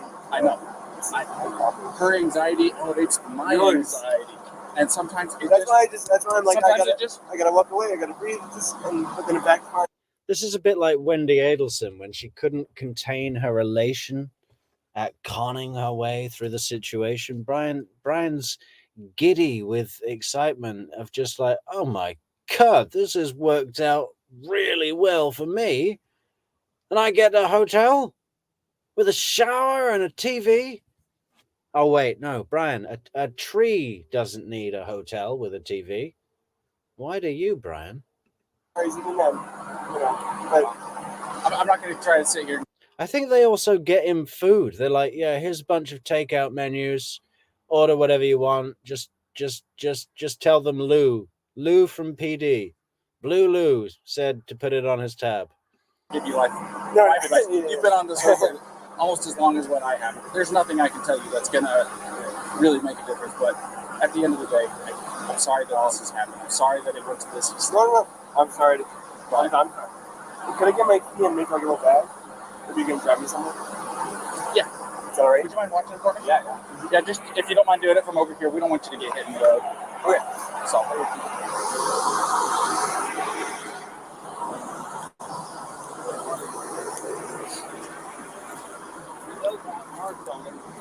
The witnesses say it was caused like a slap. And you say you slapped him and we're guessing the person. I don't have anyone saying he actually punched you aggressively. It sounds like he was shoving in a manner. Yeah, Ava, his parents are friggin' messed up. Like, what the hell was that? Absolutely disgusting. I can totally understand, like, protecting your son no matter what he's done. But to just go quiet like they did, to do nothing, to give no communication to her family when they're going out of their minds, which they would understand and could imagine as parents themselves. Absolutely disgusting. They should be tarred and feathered. and thrown into the bay. You know, I mean, just, and they looked really disagreeable as well. You know, his mother walking around with that slouching posture. It made her look like she was snooping around, always in the hat and sunglasses. It's probably more consistent to try to make it move in the van to get the space from you, not to slap the thing. That makes sense. So, if the tables were turned and he was beating on you and you were shoving him, of course we're going to look at it like, oh, of course she's defending herself to get away from this guy. So we're kind of looking at the same way with him. We have to take both there, even if he's a bigger handle and you're a small female. So a lot of Yeah, Chris Watts' parents again. I mean, Ronnie didn't seem so bad, but his mother, what is her problem? You know, the whole beef with her and Shanann, they didn't go to the wedding. What is that? What is that? Your son is getting married and you don't like the woman he's married. Well, okay, but you know, you need to make an effort now. He's just made a commitment to her for life. They're going to have kids soon. So she's going to be involved. You know, you need to find a way to make a bridge. You know, there needs to be a bridge made, and you start by attending the freaking wedding. Douchebag. I mean, and even after the murder, she's like, oh, yeah, well, you know, she probably did something to those kids, and Chris had to react. Joke, man. Really sick woman. I got a special episode coming out on Cindy Watts, but we need to cover some Watts footage first, I think, and then we'll get to Cindy. So everybody subscribe to the channel, because that's all stuff that's yet to come, right? It's yet to come. It hasn't come out yet, but it will be coming out in the near future. It's going to be fantastic. And by the way, everyone else, doesn't matter. say, hey, Officer Pratt, Officer Robbins, you can treat people different based on gender and sex you can. Even if it makes no sense, you probably would not. Oh my God. Bob from accounting says that he has never watched the Chris Watts thing. Huge gap in his true crime portfolio. I'll say, man, okay, Bob, we're dropping all material. We're dropping all material. Chandler Halderson can wait. Adelson's can wait.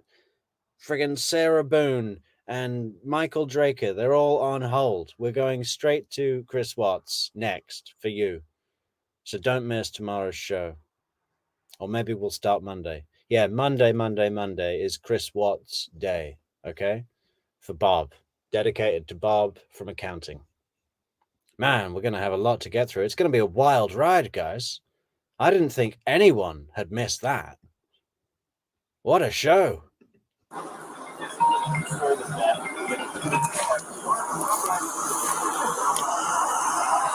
is Officer Robbins.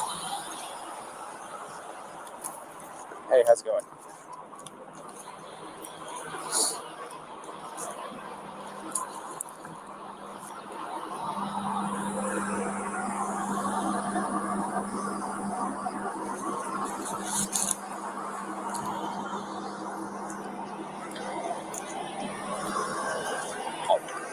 That's fine. I'm still going to be here for a few minutes dealing with this, so we have almost as much time as you need. So, his name's going to be Brian, B-R-I-A-N. Last name Laundrie is L-A-U-N-D-R-I-E. Don't forget to put a like on the video, guys. Like, share, leave a comment, tell a friend. You know, if you happen to know anyone in Idaho or Wyoming, write to them and tell them about the show. Get them coming in, because we need to collect the rest of the states. How are we doing on our states maps, guys? Let's have a little look.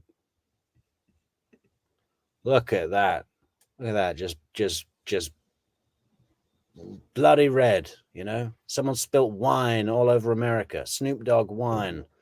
I just looked that up, Bob, as well. What the hell is that? Is that a Napa Valley Merlot? It's just called Snoopy Red or something.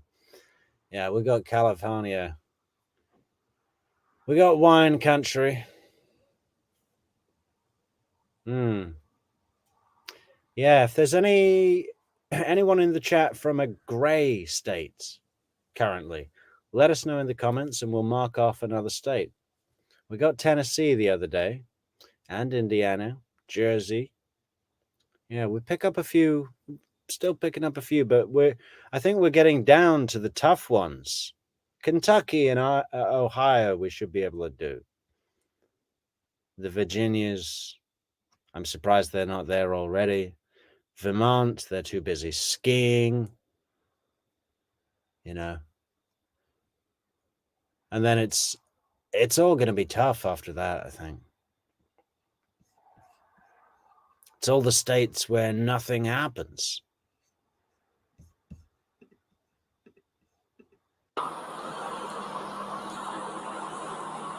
In laundry. Yeah. Well, Okay, Bob, but you're in South Carolina, but you know, I get this all the time where someone says, I'm driving through Idaho to Wyoming so you can mark off 2. And I'm like, yeah, but you're from Oregon, man. So are you usually in South Carolina, Bob, or are you just visiting? Because if you're just visiting, personally, I feel like that's cheating. You know, our good friend Neverly Darling has gone to Aruba, guys. I can't mark off Aruba just because she's drinking something out of a coconut.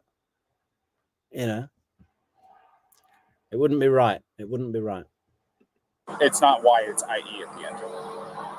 Well, define in, Christina. Well, based, you know, where you live, basically. Job assignment for 4 months. Well, I still feel like that's a bit cheating, Bob. I want a resident. You know, Christina is from New York, but she lives in Florida. So she counts as Florida. I can't say it's both, but fortunately, we have a lot of New Yorkers anyway. Most of our viewing audience is from New York State.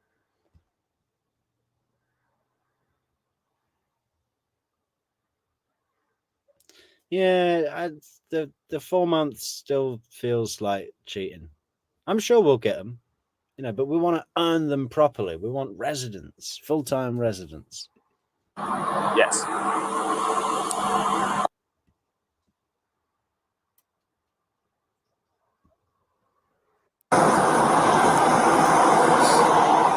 Oh yeah, Mary.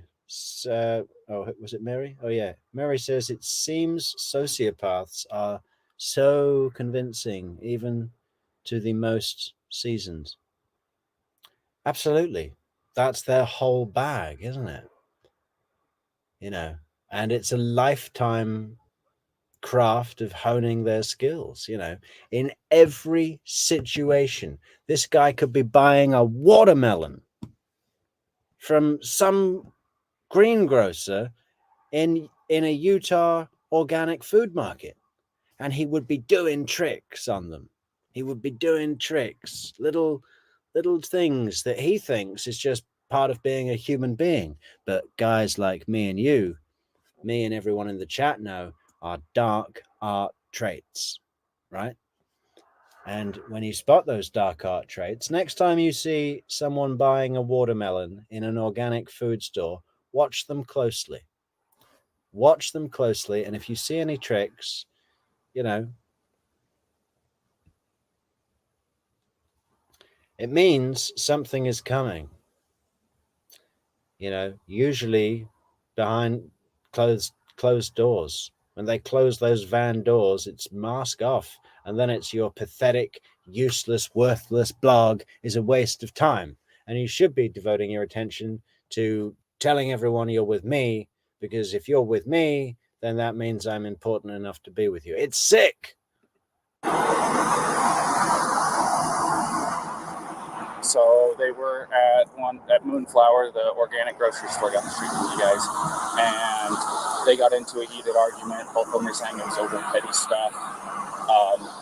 Yeah, Christina, so you count as Florida. That's all right. We've got loads of Florida people as well. You know.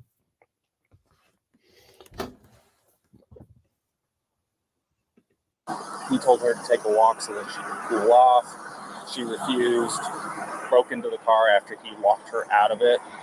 She started trying to slap and scratch him. He pushed her away. They both got in the vehicle, took off, and I found them out here next to the porches.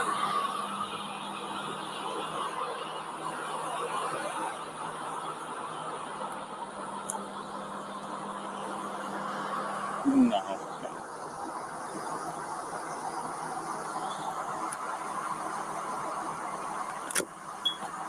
Well, we are charging her with domestic assault. So there's going to be a protection order set in place between the two of them until he's able to get over to the... Hey, Rabbit, I got a geography question for you. The other night, we settled that out west, the term out west is anywhere west of the Mississippi. Okay, so what is back east? Now, I guess that's anywhere east of the Mississippi. But could Florida be back east? Or does it have to be, up, like more New England and the Carolinas? You know what I mean? Like those that little armpit of the East Coast up there. Or could my question is, could Florida be back east? Tomorrow, because he doesn't want to pursue it, but I don't have a choice in this, as I'm sure you are well aware. So he's going to be wanting to go over to the PD first thing tomorrow morning as they open up to get the protective order removed. But that doesn't fix tonight. Yeah.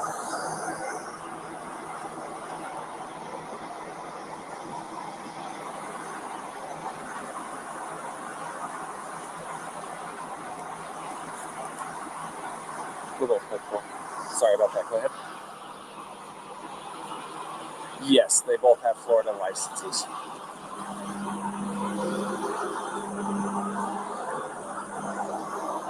Of course.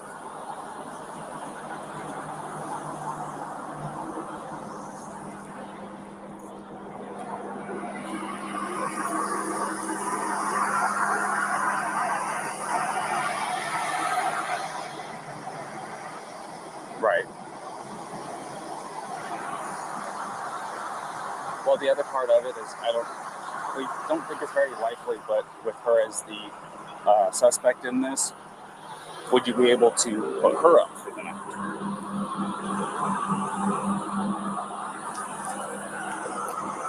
That was a rhetorical question, wasn't it? He could have, he could have pushed for that. He could have said, "Listen, she is the suspect, but she's also a very young, very small female with anxiety, and it might not be protocol, but if you want to know what our judgment call is on the ground here, we think it would be safer and better for everybody if we sent the male in the car. They've already said neither of them are going to press charges. There doesn't really seem to be any issue. We're just trying to operate within the confines of the legislature. But from our experience talking with them on the ground, we would say it would be more appropriate to put the young, single, anxiety-suffering female, tiny little girl in a hotel for the night. And we'll send the man in the van.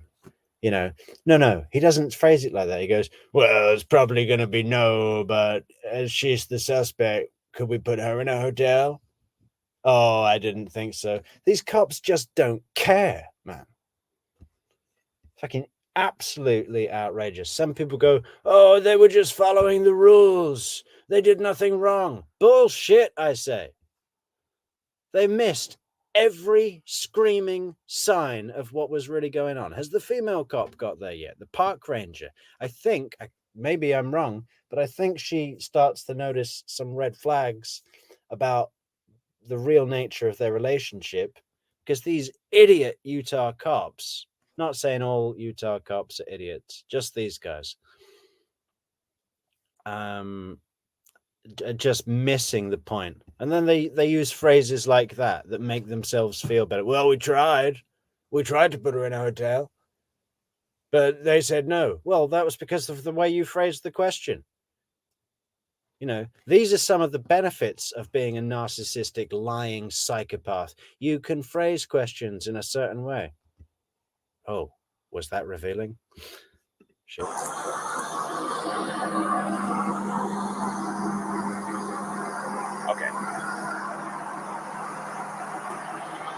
I figured I had to make sure I at least asked. It's better safe than sorry. So I didn't know if that would make your life any easier or any tougher on it. So.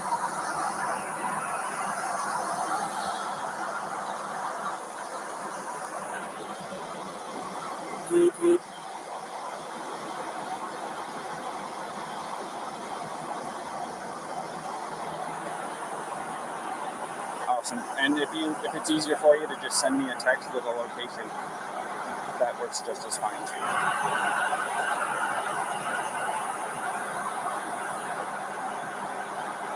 Alright, it sounds like a plan. Thank you. What did you say your name was again? Pete or Philip? Phil. Okay. Alrighty, Phil. Talk to you later. Thumbs up on that, Christina. That answer, Christina. I was just checking if I could put a thumbs up on the comment, but that's nice and clear. That seems correct.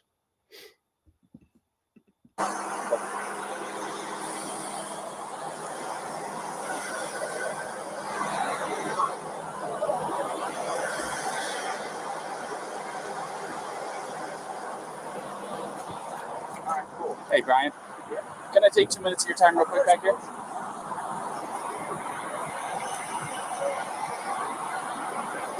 Hey, Norma C., what's all this then? Rip Van Winkle. Did I miss a meeting? Where are we with this, Norma?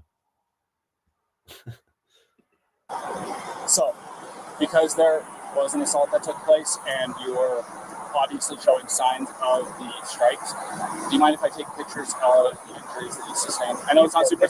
Yeah, and we need to get you some medical care, obviously. So what we're going to do is we're going to have a physiotherapist join you at the hotel for a, just to take real good care of you, Brian, okay? But don't worry, it's a huge room, so there'll be a big enough space for the massage table when they get there. Maybe. I mean, you want me to call? I mean, I can call the EMS if you want me to. You don't seem like you want to go that far. If you don't take a photo, you can take a photo. Yeah, I need to take pictures for my evidence because. Yeah, Norma, and I've been having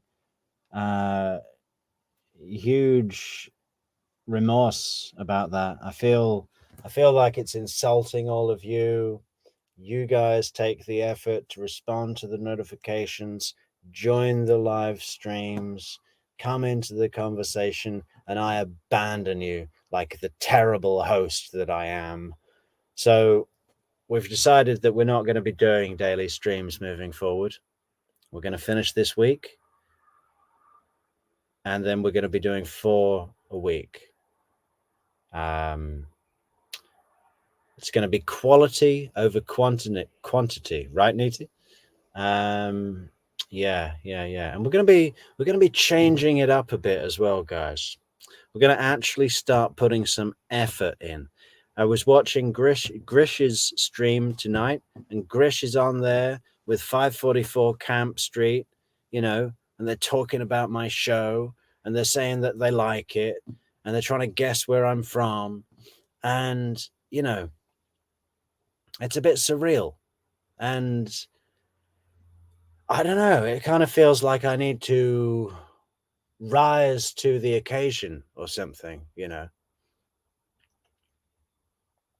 I feel a complete imposter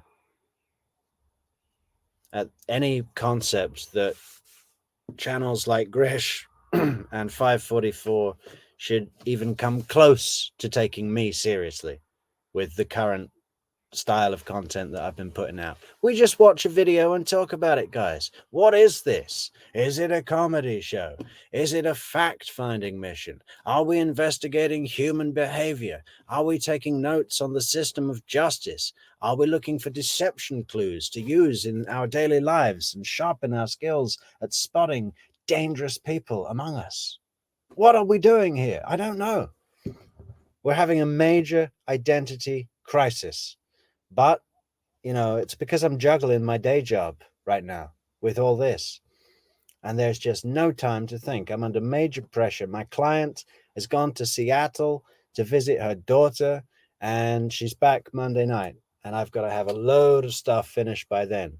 But after Tuesday, you know, I'm going to get paid, and then I'm taking some time off. I'm out of here.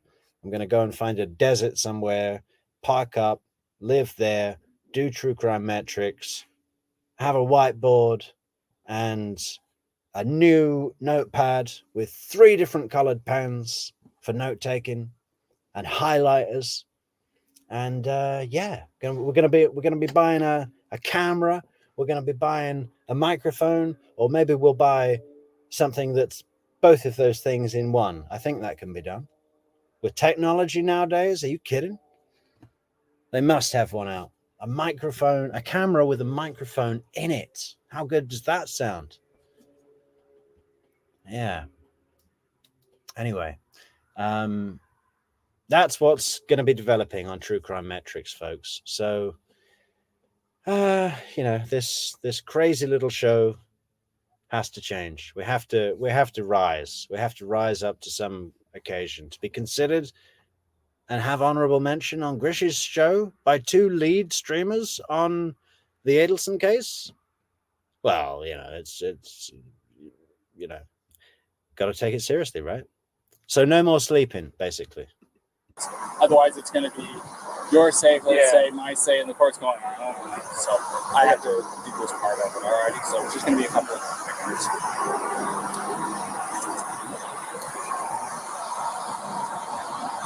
Is your face? Yes, microphone. Do you know where it is? Yeah, You're not going for where Yeah, it is. just hang it. Okay. Yeah, go ahead and tell me if you don't mind me correcting them. Oh, enter a female with a different style of intuition. But there's a lot of swinging dicks around, you know, to get over. It's like it's in a spot. Why don't I go with you? Where are we going? Right face. Yeah. One of his ring fingers, I think, has got a scratch on it. And you saw it. Yeah, I saw it. Well, I was trying to build some consistency between the stories. Alright. And then let me see your hand. Is that? Yeah, I'm gonna get your hand. That one. That okay? Yeah, the lawsuit, I believe, was settled for $3 million or something, which they put straight into the Gabby Petito Foundation to that they made in her honor, in her name, to help young women, or maybe both genders, with situations of narcissistic domestic control.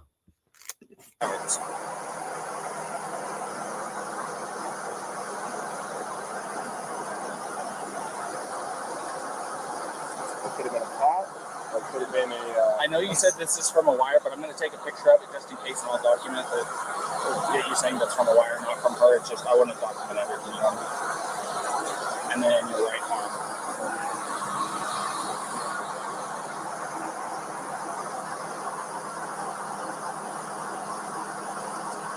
you have anything on the other arm, on your back, chest, anything like that, let me get your neck real quick as well. You want to kind of tilt your head off to the right and look up this way? And then look. There you go. I don't know where. And then this is just for precautions. You mind lifting your shirt for me? We can go. You know, I wish we could see Gabby's face while she's supposedly looking through the windshield of the cruiser she's sat in, watching Brian have his injuries photographed. Yeah, get it all down. See what she did to me, that crazy bitch? All I did was say her blog was useless, worthless, pathetic waste of time. Go back here if you want some privacy. I want to, like I said, I want to do a very thorough job. I want to make sure that you don't have any additional injuries you don't even know about. I'm good. You mind here, put your collar down on me a little bit. On the other side. All right. So I talked to my contact over there at ZTV. The people that can help with hotel rooms and stuff like that I have at the office. I'm just playing phone tag with a couple people trying to get it all lined up because certain people have access to the corporate card, he doesn't. So we're trying to get everything lined up. This is going to take us a few minutes to get that lined up, get her cited and stuff like that. Like I said, we're going to be handing her a piece of paper that has some of its dates, stuff like that, and she'll be able to give you all that information once you drop her out. Okay? Fucking hell, why don't they just give him a victim advocate, you know, to talk with him in the hotel while he's waiting to check in?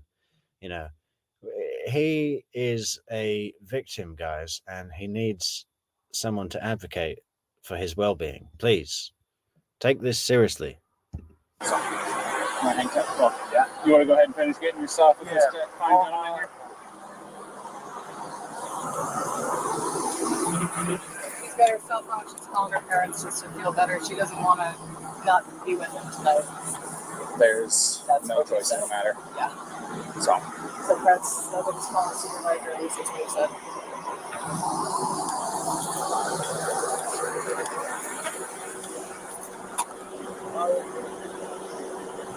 Oh, thank you for saying that, Rabbit.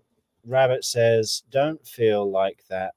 You have your niche. Don't worry about any other's format or creations. We like your show. That's why we watch you. Yeah, that's all cool. I'm not talking about adopting someone else's format or anything like that, or going to someone else's show and saying, oh, look, you know, this is how a professional does it. I better act like them. No. I've never been that kind of guy. It's still going to be my thing, believe me. I'm just going to put a little bit more thought into it because I literally come out of wherever I'm doing and start a stream. That's it. But I have a lot of ideas all day, you know, so I need to write those ideas down and see what I think about them. That's all I mean.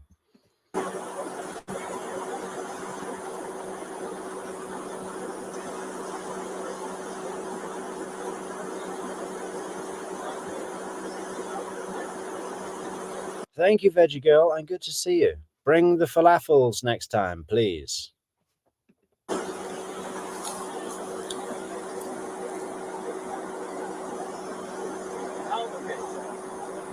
far do you want to go?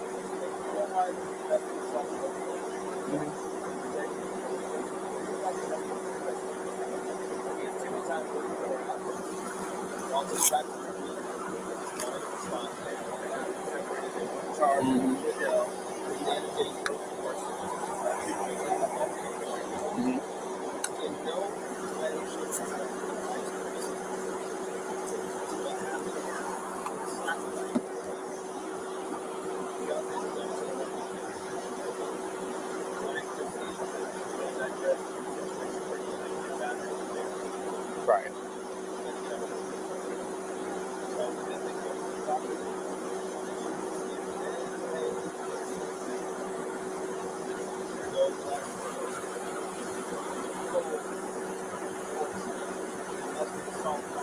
Right.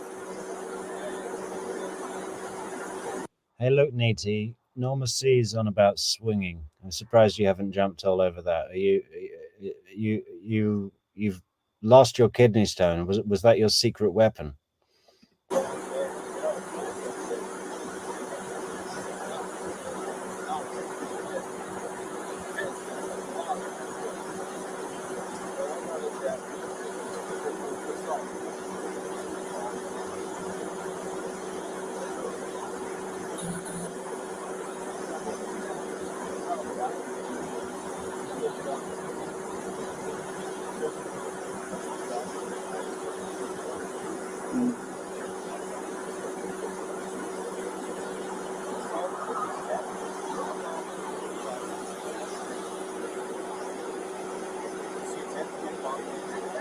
She went to smack him.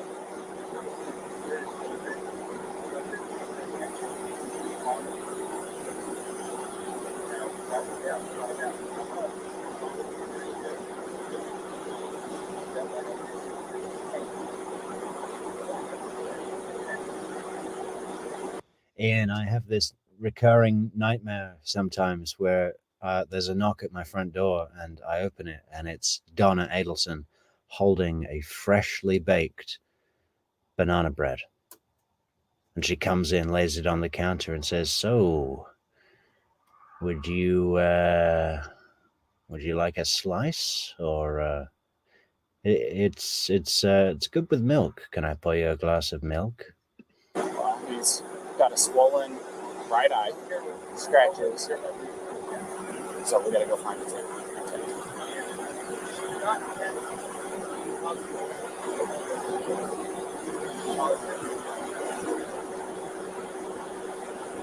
You know what these cops should be doing? They should be speaking to the witnesses who called it in.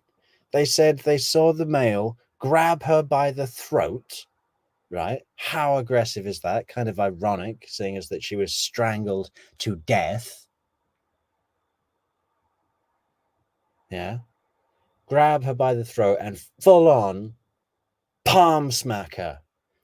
He comes at Mr. Draker with palm strike, just, get them on the phone. Get them down here. It's only 3 miles away.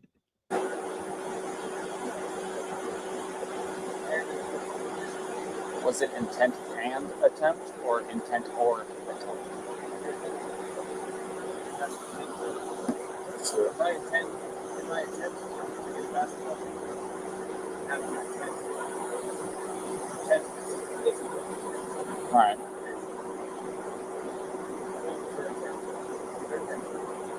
You go ask her what her intention is. Not, she says,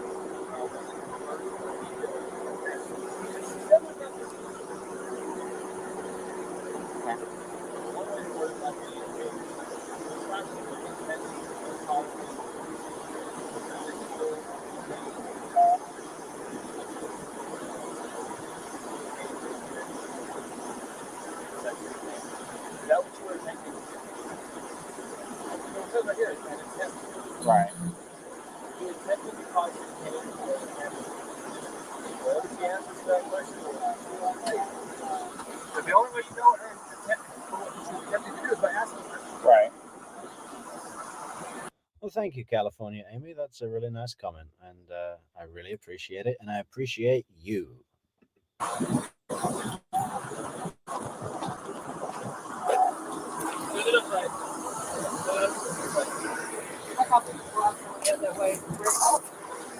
Gabby, this is a very, very important question.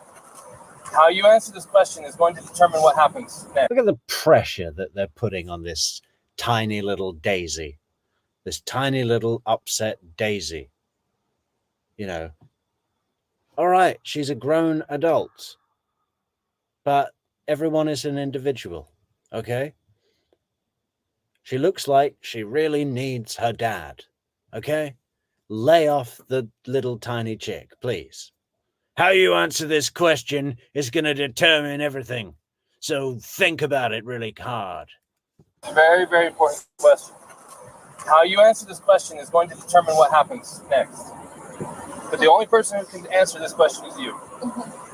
Think very hard before you answer the question. Do not quickly answer. Think very hard. When you slapped him those times, were you Leading. attempting to cause him physical pain or physical impairment? Was that what you were attempting to do to him? What were you attempting to do? What was the reason behind the slapping and stuff?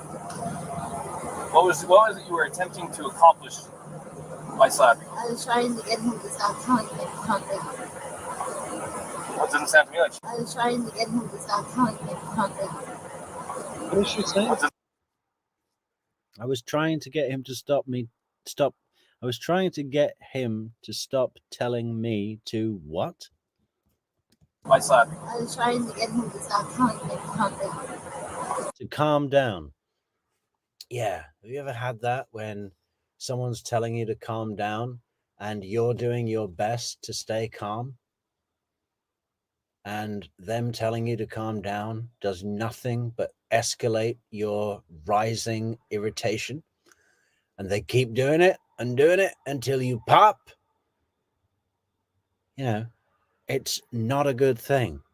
Well, it doesn't sound to me like she attempted to injure him. It's your call. This is 100% your call. I support you either way. I'll let you get back to your parents, okay?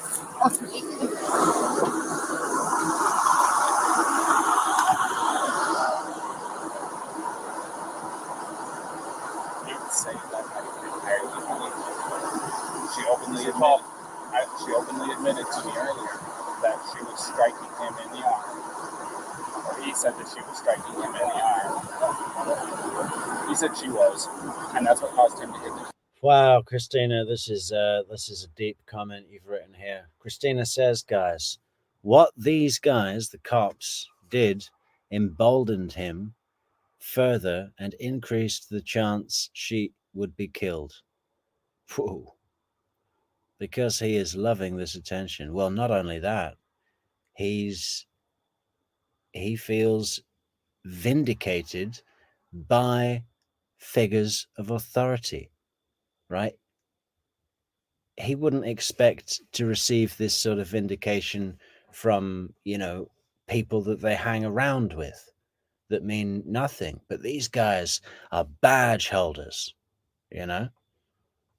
law enforcement, and they're totally on his side.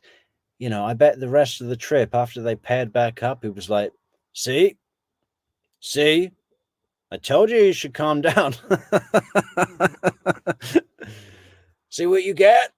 See what you get with your shit blog? you got something to blog about now. Why don't you go and blog about how you're such a bitch? She said that she got hurt.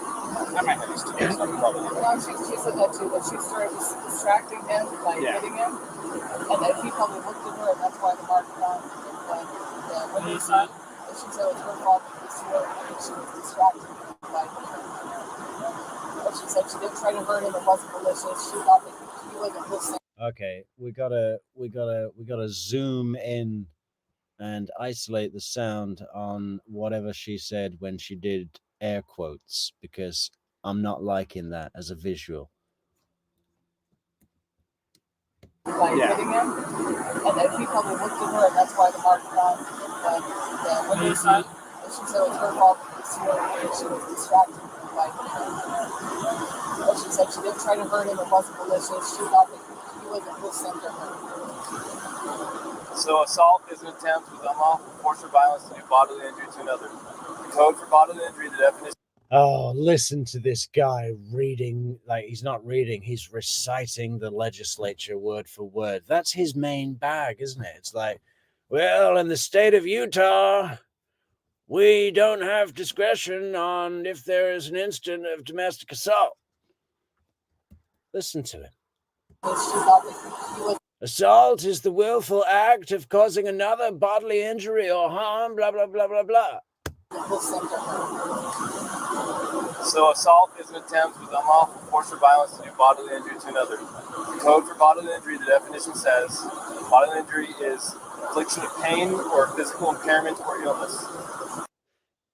Listen, I don't want to keep saying the same point, but this cop, this beard cop, this is his main bag. This is where he gets his kicks. He gets his kicks of being the cop among the other cops that goes, bodily injury is blah, blah, blah, blah, blah. And, whatever part of him that is fulfilling, whatever void that is filling, he needs to find out what that is and fill it with something else, because it is that has been a major contributing factor into this shit show handling of what should have been a situation that was dealt with according to what was in front of them.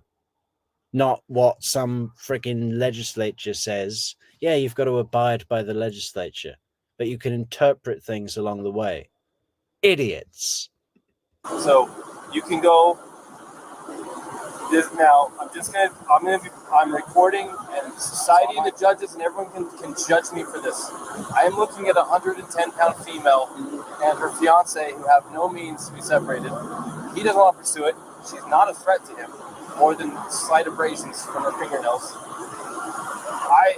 I don't care if we use the actual letter of the law to not charge, but I also don't care because it literally does possibly make perfect sense to go full-on domestic assault and do the whole thing. This is your opportunity to make the decision. What the hell is he saying? I don't care if we just give him a warning or if we go full-on arrest. So this is your opportunity to make the decision. Is this like a little cop school? He's handing the reins over to someone more junior than he. And he's like, yeah. Let's see if you can make the right decision. But I'll be watching you. You know what I'd do. So I'm going to let you see if you can guess.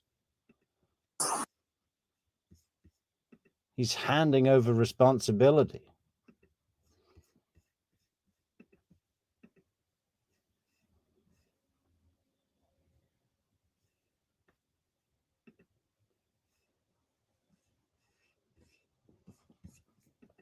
Yeah, Norma, I hear you. I think a lot of people find this very triggering, you know.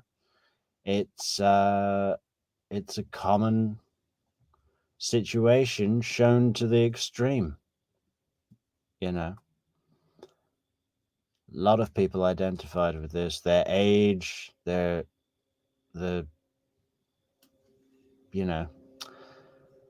style of relationship.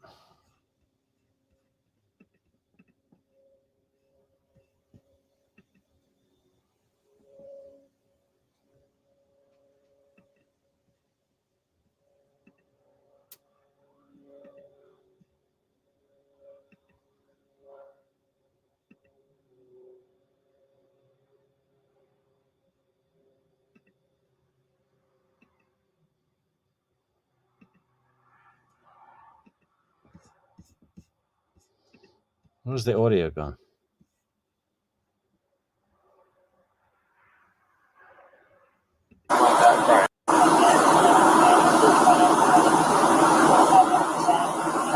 Look, he's all packed up now, hasn't he? Backpack on, baseball cap, ready for that hotel, ready for that nice shower, ready for that free shampoo.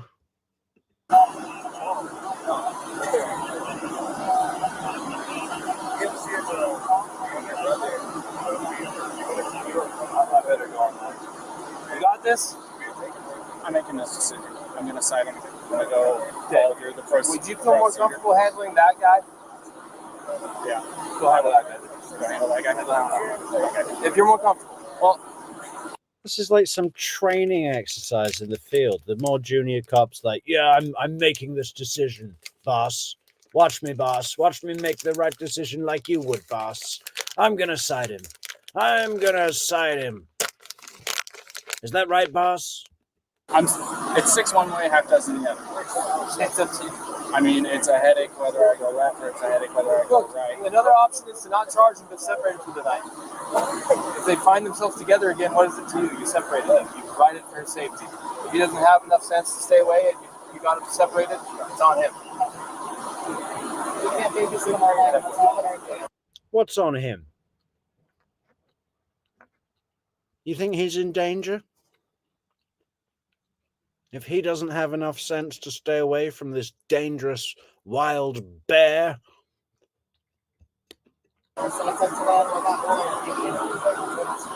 You can separate him and say, don't let it go off till tomorrow. If they don't let it go off and we hear about it, we'll hear about it. They're camping in the park tonight. We'll let you know. And if there's some fighting going on, he already was Mr. Nice Guy. You already gave him a chance. What you can't do by law is separate someone and say, if we hear from you again, we're going to arrest them. Because then if one of them really needs help, they may not call police and get help. The law says you cannot, literally, you may not say, we get more problems with you guys tonight. One of you is going to, you can't threaten like that. Right. It's true because it stops you want to call the police to get help. Does that make sense? Right. So go full or nothing or in between and separate them and kind of give them the nod, the wink, like, hey, you know. Yeah, go full or nothing or in between. Well, where would we be without this guy's guidance, folks? Go full, go nothing, or in between. Okay, good. Glad we narrowed that down. It's up to you. I'm going to go handle that. You got very capable help with you here, and I trust you. Hey, Keith. How you doing, man? Good to see you.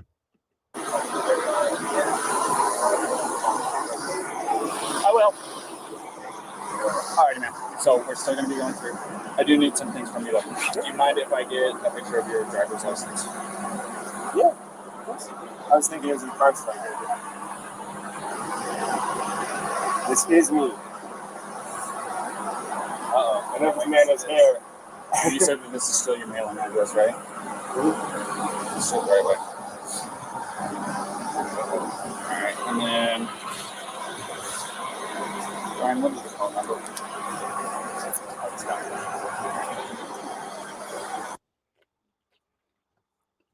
Yeah, Leah.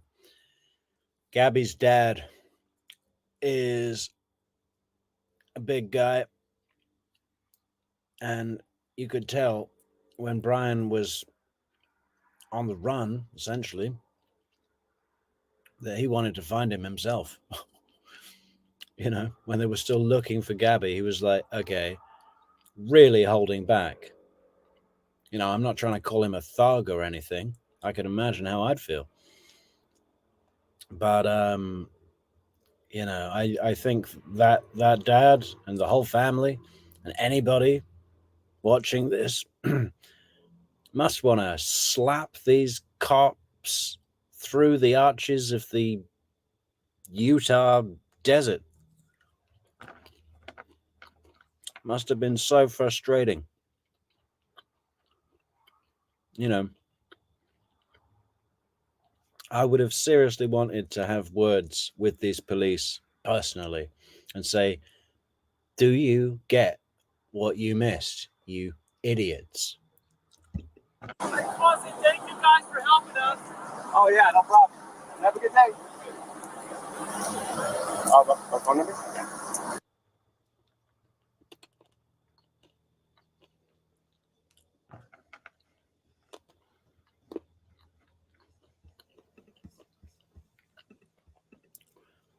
No, Leah, I think we should stick with Kristin's. Kristin's.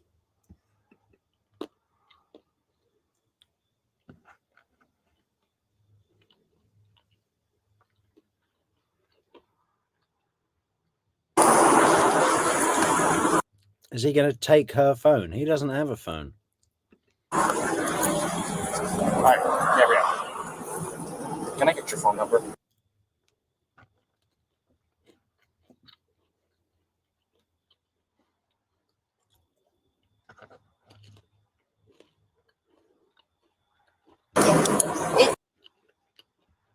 No, Neeti, that's not right. Well, it is in a way. This footage came out when she was still missing. She hadn't been found. And she wasn't found for, well, I can't remember how long. Weeks. But obviously she was missing because she had been murdered. So I guess you're right. It should just be in like Zion. Okay, do you have any problems with me taking a picture of it? I have to have IDs and stuff like that for my investigation. Here. So, this is what I'm going to do. I've decided I am not going to cite you for domestic violence battery, okay? It was only going to be a Class B misdemeanor. However, the domestic violence portion of it enhances it. makes like a major pain in the butt, especially you're 22, right? So I'm choosing not to cite you today. So you are not going to be charged with it. All right? But this is what I do have to do. I am separating the two of you tonight. Okay? I want you guys both to be... Yeah, but we're about to get to the best bit, Gabby, okay? No citation, no charge. But I am going to separate you. So you're going to be in the van, and we're putting Mr. Brian, Mr. Nice Guy Brian, up in a 5-star lodge in town with a selection of takeout menus that all he has to do is call up and tell him to put it on Blue Lou's tab at the PD. Tonight, away from each other, relax. And he's going to take your phone and laptop. So if you want to work on your pathetic, useless, worthless blog, use a pen. Relax, breathe, crying, because there's no reason to be crying now, okay? This is... I understand that this can feel like it's a nightmare, but you're coming out as the golden flower on top of it, okay? So... Yeah, guys. It's a nightmare. But you're coming out of it as the golden flower on top. What the hell was that? The golden flower? Mate, she's murdered in the next 10 days. You're going to be taking the van tonight, and you're going to go somewhere else. I am going to get him lined up with a hotel room tonight. I want you guys to stay away from each other. For both of you guys' sake. From what you told me and what he told me, you guys have a bunch of little things that are... Yeah, hotel. But the only one available is the Beverly Hilton. Okay? Building up, and finally the little string that you guys were tight walking on the road tonight. Does that sound about right? So, I just want everybody to breathe, get the chance away from each other, go eat a meal, talk to your parents, whatever it is you got to do. In here?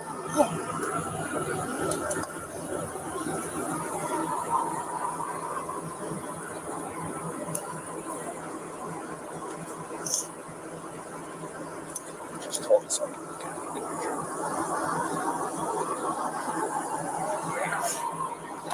So,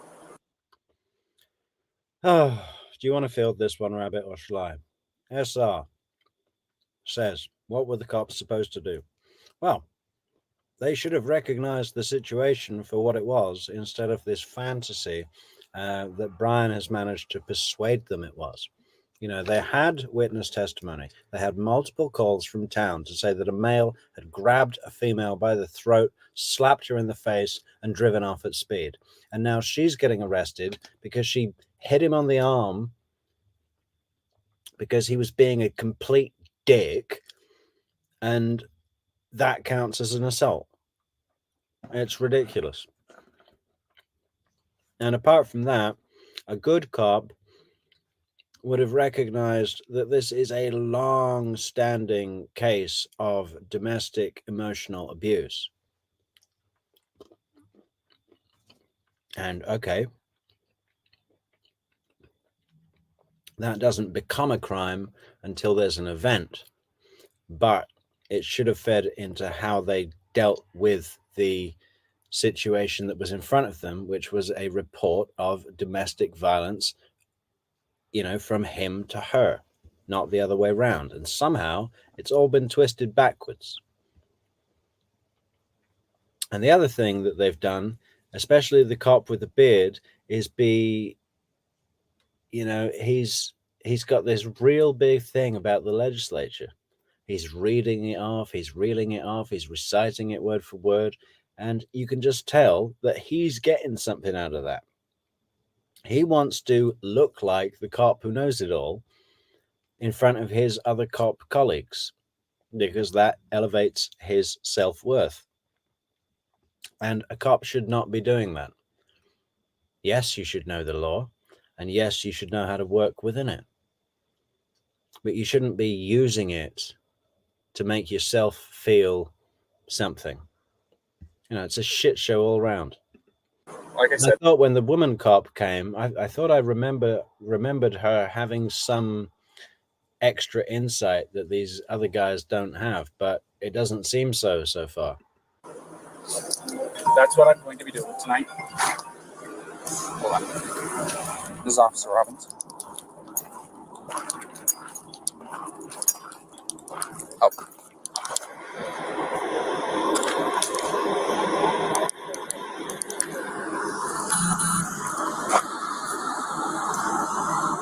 Perfect.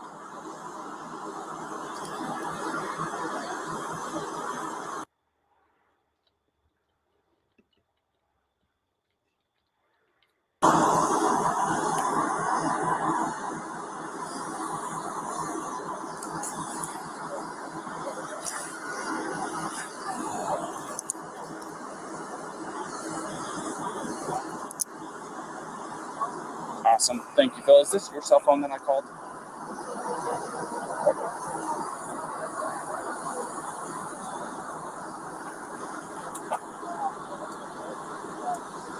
Okay.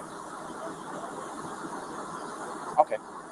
Well, go ahead and save my number into that phone, and I'll save your number or this number into my phone. That way I can contact the on duty after hours person. So, because I literally had to Google it. So, perfect. Thank you, Phil. I appreciate your time.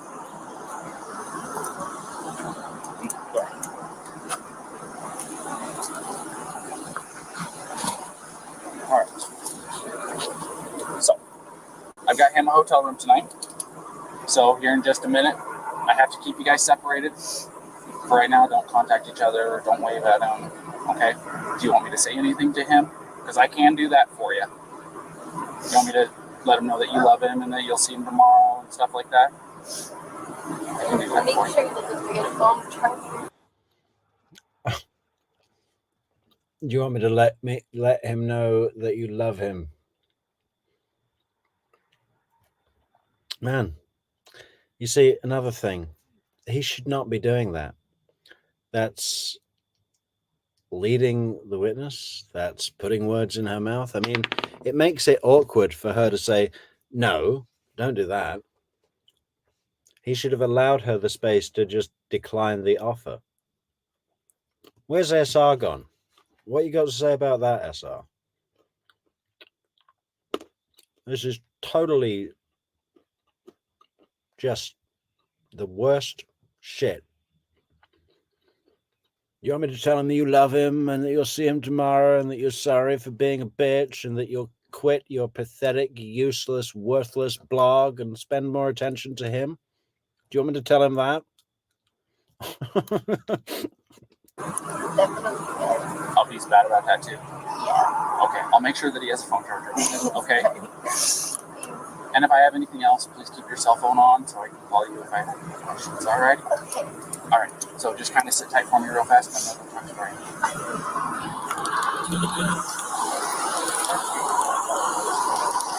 All right, Brian, a couple things.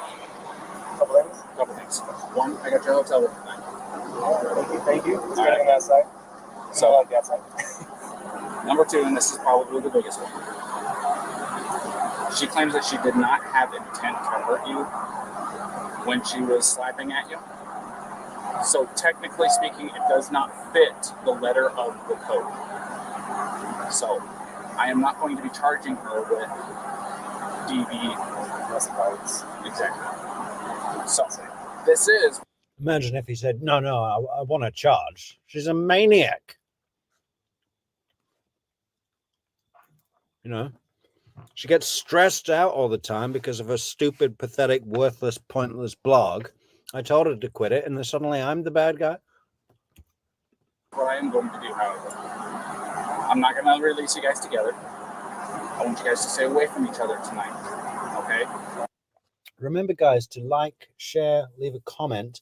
I know most of our core community already know this, and they're probably sick of hearing me say it. But there may be some friendly guests from anywhere. There may be people we don't know in the chat. So if anyone out there is looking for a way to support the channel, there is a link to buymeacoffee.com in the description for the video. There's also super chat, super sticker, super thanks. You know, there are options. If you want to support the channel, that's great. Choose one of those options and go for it. If you want to do it another way, you can leave a like on the video, subscribe to the channel, ring the bell, tell a friend, tell your priest, and keep coming back for more great content here at True Crime Metrix. She's agreed to it. Take some time to yourselves. You guys both have the exact same story as to what led up to the incident. So, taking some time tonight, specifically, taking tonight away from each other is going to be the major breaker in all of this. I think that'll help you guys, especially tomorrow when you guys meet up. So she does have a couple of messages for you. One, she said she loves you. She's looking forward to seeing you tomorrow. Two, don't forget to cell phone charger. Yeah, good. He watched me fumble around the entire 3 laps around the car and find one. Yeah, find one? Find one. Okay. The other thing is I don't want. Yeah, here's the messages that I gave her to say. So she loves you, and she's sorry, and she'll quit the blog, and she'll see you tomorrow. I want you guys to contact each other. No, Okay, unless we're all when he said that she can text me or whatever, I was going to send her a message. Please don't message me, but I love you. But yeah, But tonight, don't do anything. Yeah. And I'm with she's passing on her love and saying goodnight and stuff like that. All that do the stuff that I do to my wife too. Okay, so I appreciate it coming from you. just so don't. Just try to not contact each other unless, like I said, earth shattering, something happens, you guys have to jump in the car right now and drive back to Florida because something happened there. It's that kind of circumstance. There you go. Exactly. Other than that, just have a meal by yourself, catch your breath. You're going to be in a hotel room watching TV. It's probably been a few months since you actually got to sit down, relax, and some air conditioning and watch TV. So take some time for your guys' selves. Yeah, take a shower, man. You got to change your clothes. You got some Tony's in there, right? All right, good. Because they're going to have everything that you need to camera condition, all that good stuff. All right. Our main concern is make sure that you have a cell phone charger so you guys can get going. Okay? I really appreciate it. So I am going to walk her over here to the car. Okay? And if you'll just go stand over here in front of his pickup real quick, we'll get her out of here and I'll be right over here. Alrighty? You get right here. Absolutely. Oh yeah, Mary. You know, when the 3 big men with body armor and guns go up to the door all together and say, "How you answer this question is going to determine everything." Talk about pressure.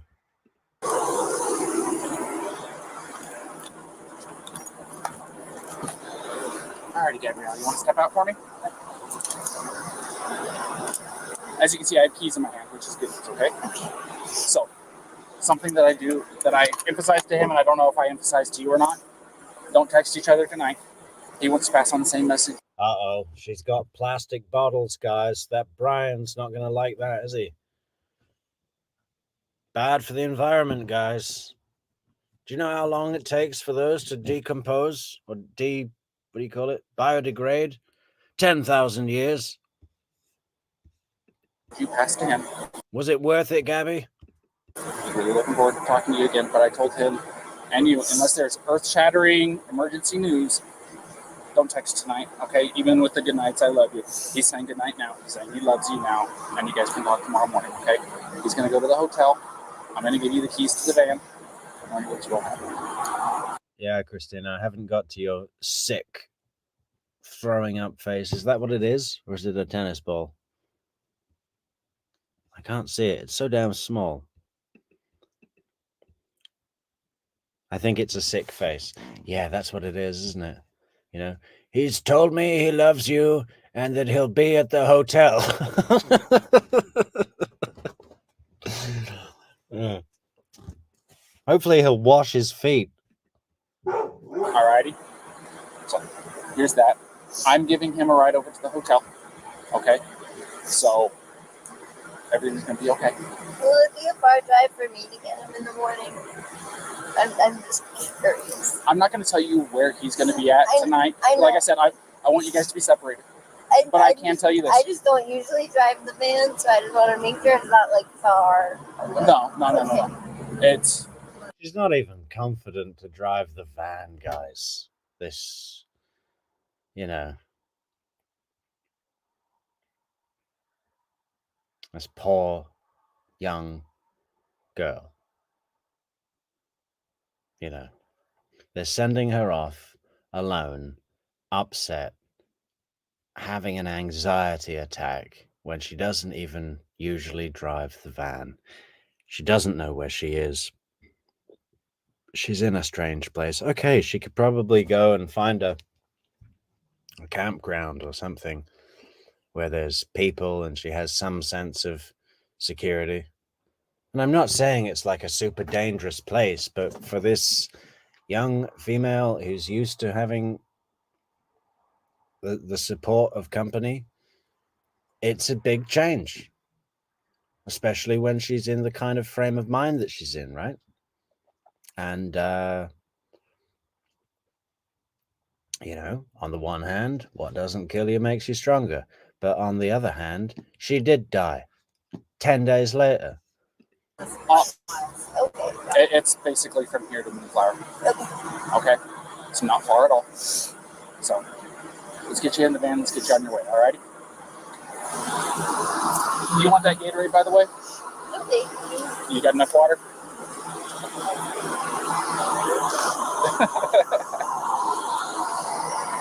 Also, something I want you to know. Here, stand over here real fast for me. If you go over to City Market, they have a list of places where you can get yourself a shower for like $4 or $5, something like that. They're pretty cheap. A place where you can shower, decompress, de-stress a little bit. Alrighty. Yeah, I just showered yesterday at one of those. Well, you didn't have today happen yesterday, so it does my wife wonders. When she gets stressed out, it's like, get in the shower. Come on, just get in the shower. Really relaxing. Go take a shower, relax. Yeah, this guy, this fantastic cop, right? He's so good with his wife that anytime that she's stressed out, he's like, get in the shower again and stay in there and think about what you did. Think about how you talked to me. Take some time for yourself, and like I said, don't text each other tonight. Text each other tomorrow morning after your eyes open up and you're fully awake at your morning routine, okay? All right, Jennifer. You have a good night, okay? Thank you.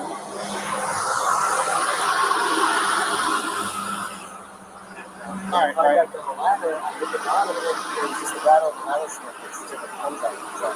Meanwhile, big buddy Brian over here is piling it up with mask face.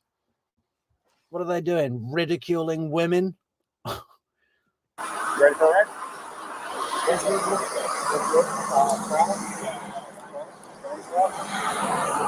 My door's open. Just climb in the back seat for me. Yeah. You can put your backpack back there, too. Thank you. I appreciate it. Sorry about that approach. I don't know what the hell I'm doing. Thanks, rock. Well, thanks, Mary. But I need to read your comment aloud. Not for my own gratification, but just I kind of got it mixed up a little bit. Metrix, one of your gifts, check that out, guys. My gifts. One of my gifts is to break the heartbreaking hearts and bring some humor in a classy way. People should know about your channel. My gift is to break the heartbreaking hearts. Okay. Well, thank you, Mary. That's very much appreciated. It's all right. It was an interesting poll-in, so thanks. Daniel, by the way, I didn't formally introduce myself. I'm Daniel. I'm 229, so if you hear that, you know who you're not. 223, Ryan. See, I hear you guys all the time. This is too much. So that's your first name, man? Nice. It was nice meeting you guys. We'll see that.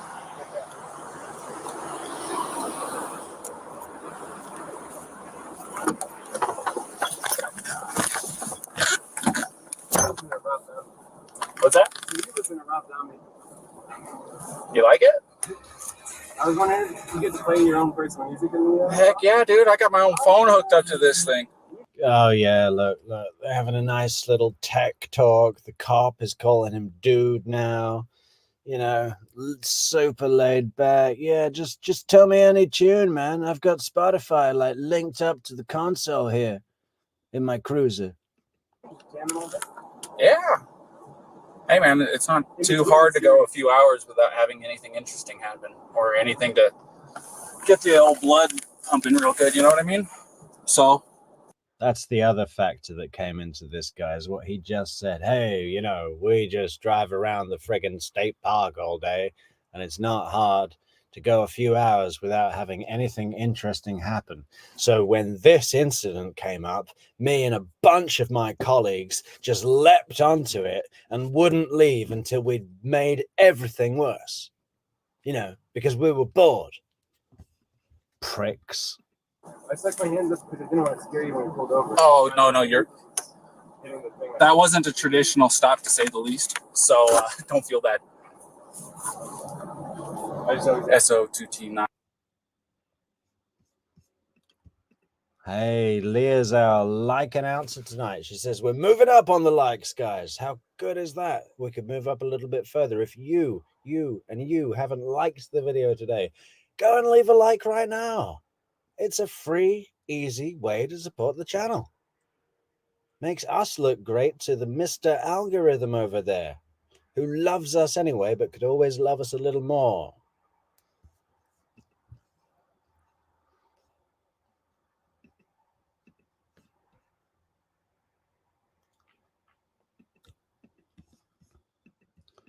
Hey, Carrie Ann, you're from Virginia, meaning that you live in Virginia, or you're just born and raised? Because it's where you live now. You're in North Carolina right now, but where do you live? We know where you are, we know where you're from, but where are you usually? That's what counts. We've defined that in the rule book of our mega map of United States domination.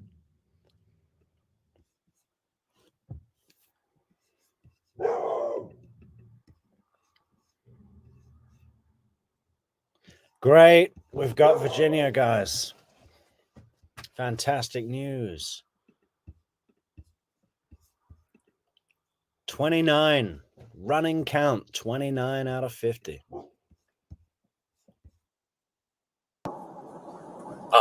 She did want to pass on her good nights and loves yous and stuff like that, okay?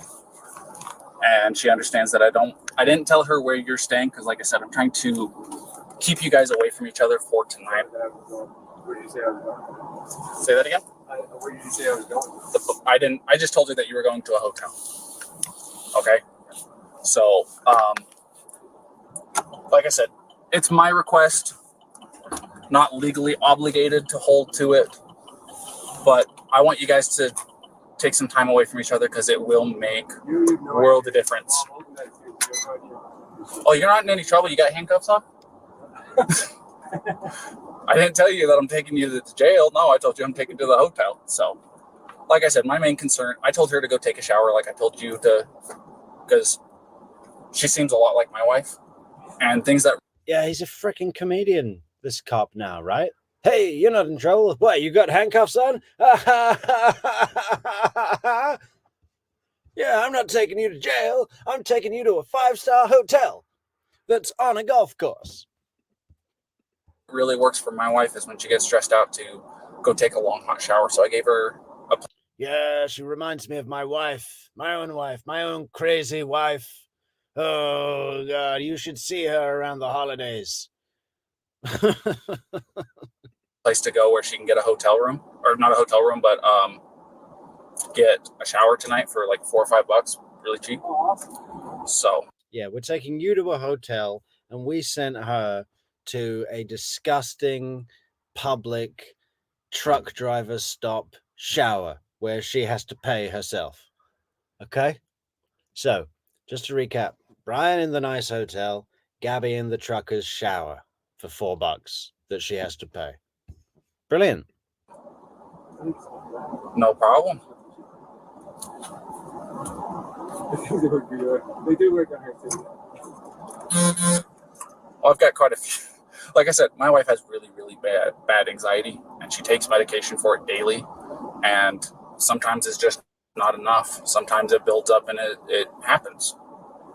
I mean, I think you did great. The doctor told me that I prescribed the medication, and I don't. I felt like if I took the medication, I'd like put myself off balance, and then I'd be more anxious. That's why it's part of my anxiety. Well, I will say this: when my wife got put on the medication, within a week, I saw a complete turnaround in her attitude, her demeanor. I mean, she wasn't nearly as aggressive. What kind of meds are those? I think that's a very short time to notice any behavioral changes. If he said somewhere between 6 and 12 weeks, that would make more sense to me. But I'm no pharmacist, guys. Or yeah, my wife got put on medication for being a crazy bitch like your girlfriend.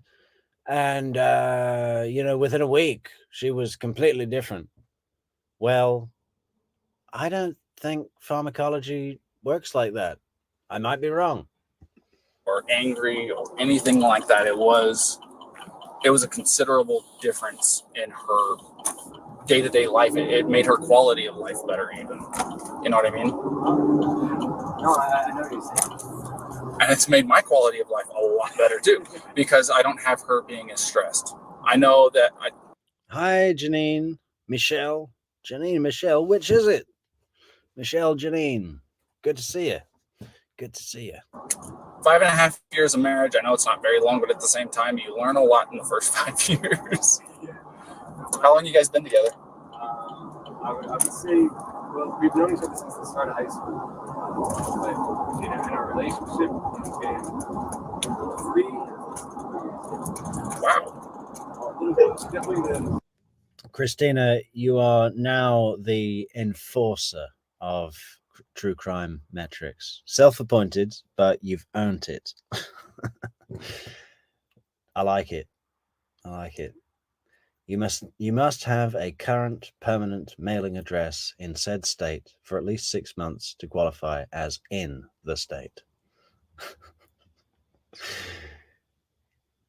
You're funny. 5 months of travel together. I've been like green, but we're also like right on top of each other. I used to drive a truck. What's that? I used to be a commercial motor vehicle driver, the big trucks. Oh, yeah. And I took my wife with me, and we would easily spend a couple months on end without going home or anything like that, being cooped up in a little 8x8 cage is what I called it, because you didn't have any time to yourself, so to speak. You didn't have time to, you're going through Arizona, you can't just turn off the road and go see the Grand Canyon or anything like that. So You the other person, something like I'm trying to paint or something, or I'm making myself a snack. Well, that was one of the major advantages of having her with me, was I could say, hey, I'm hungry, can you get me something to eat? She was able, because I was driving and she wasn't, she was able to go back, get into the cooler, make us lunch or whatever, So there was that as an advantage. If you ever think that it's better to do this before I always go, I think you're wrong. I think it's not better. Because it makes life easier. Yeah.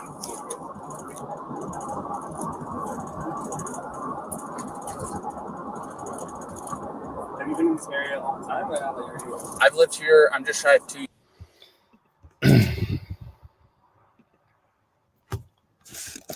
There we go, guys. We got Virginia in. I'm pretty sure that's Virginia, right? This one right here, right? Yeah, and that's West Virginia, Kentucky, and Ohio. Yeah. Yeah. Okay, so what do we need now? Maryland, Delaware, West Virginia, Ohio, and Kentucky. I really want to get Kentucky. So exciting. And all these guys over here, do we really care? Do we really care about Wyoming? What do we know about Wyoming? Not much. 40.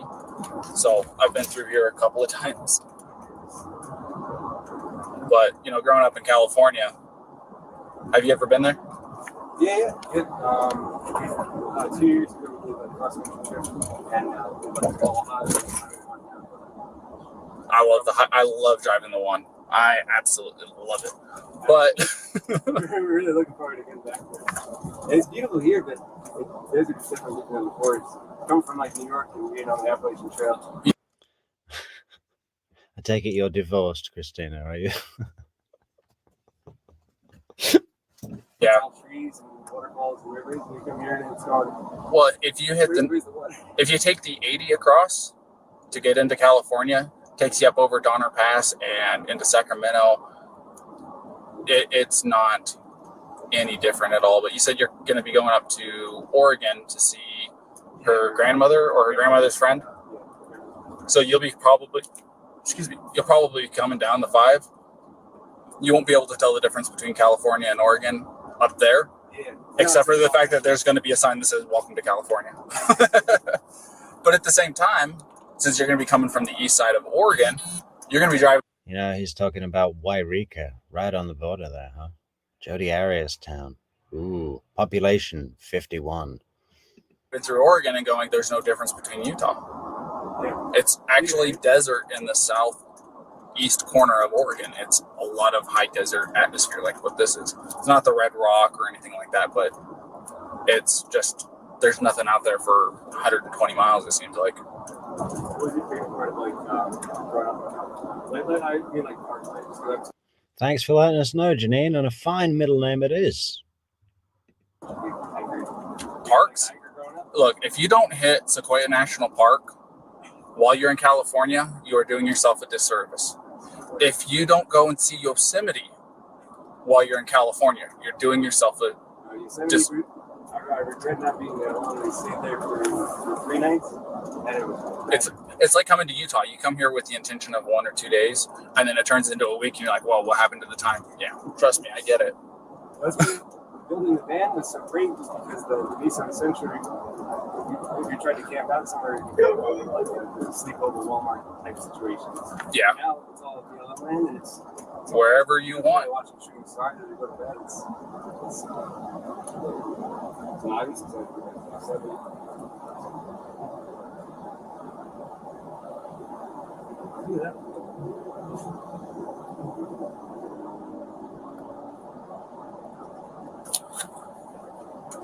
But yeah, sorry, my radio. Hey, John, we've only got a map of the US at the moment. It is a global audience, but most of it is in America. But country by country, we've got to do Canada next. And yeah, we can do Australia as well, sure, but it's going to be, 3 cities, I'm sure. I wonder if we can get the Northern Territory. What do you think, Janine? Can we get the Northern Territory? It was going off. But no, Sequoia National Park, there is nothing like it. Got to see the General Sherman tree. You got to go and see Morro Rock and climb to the top. You like hiking? It's about a 1.5 mile hike. Well worth it. God, are these guys going to go out for a beer or what? Got to do it. It's really, really cheap for their tent sites up there. Do you have a National Park Service pass? Yeah. Perfect. I think it's the dream. It's $90 or no, $80 once. And it's like you go to 3 parks and it already pays for them. You can like 15. Exactly. Well, the other thing of it is with that drive, if you go through Yosemite, you'll drop down into Fresno and then you'll turn off to go to Kings Canyon National Park. If you drive through Kings Canyon National Park, the road literally takes you through to Sequoia National Park. And the Kings Canyon is actually bigger than the Grand Canyon. Yeah, I'm dead serious. And it is a sight to behold. I'll tell you what. And then, it takes you straight into Sequoias. And then when you get into, I think they call it Sierra. Hey, Rabbit, question. If we all know that Charlie Adelson is in South Dakota, don't the Latin Kings? I mean, it's all they have to do is check the Prof's blog, right? Your highway still up there, but you'll take that down and you'll pop up into a town called Three Rivers. It's where I'm from. Three Rivers? Yep. So it wasn't terribly far from Sequoia, right? My house, I think the furthest I lived away from it was like 12 miles from the entrance. Oh, man. There you go. I just hope you don't get motion sickness because it's... Good point. What is the tattoo on the cop's hand? Let's get some close up on this. That is, what is that? 666. Well, it's a backward 6. Let's see if we can find that.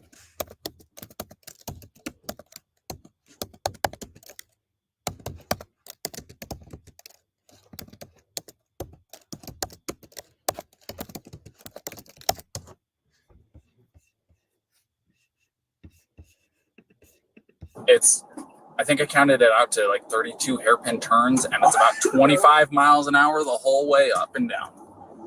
It's very, very slow. It takes about an hour to travel that 30 miles, 35 miles, whatever it is, but it's worth it.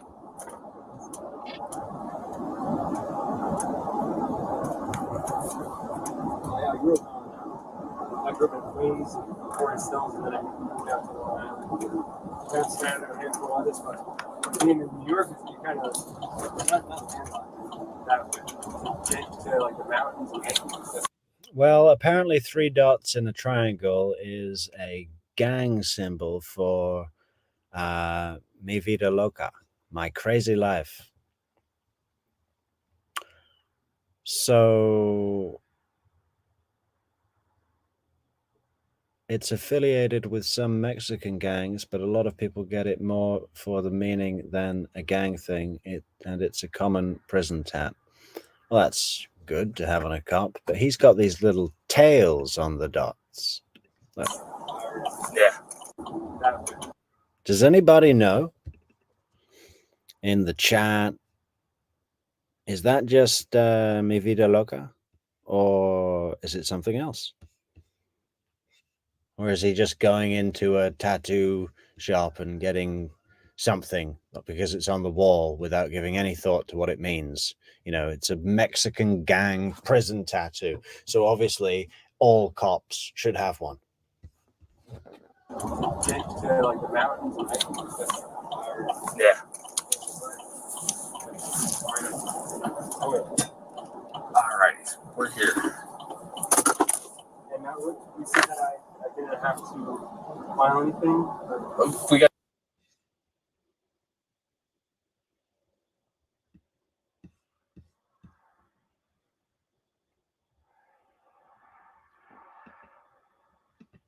I don't know. You could be right, California AB. It could be strength, unity, and service.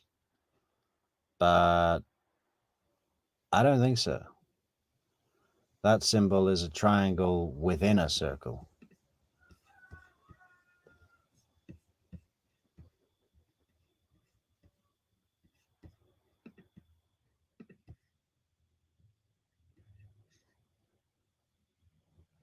We're gonna come in here. We're gonna come talk to Tyson. Who did a disservice, sir? Me? What did I do?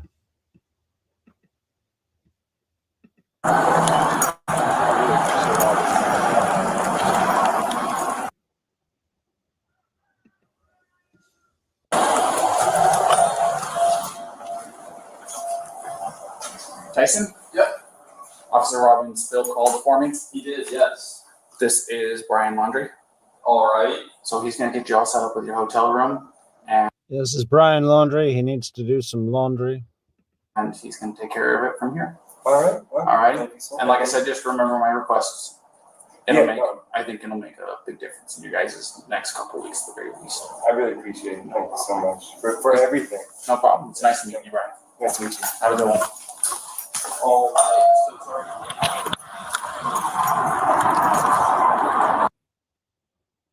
Well, that was it, guys. That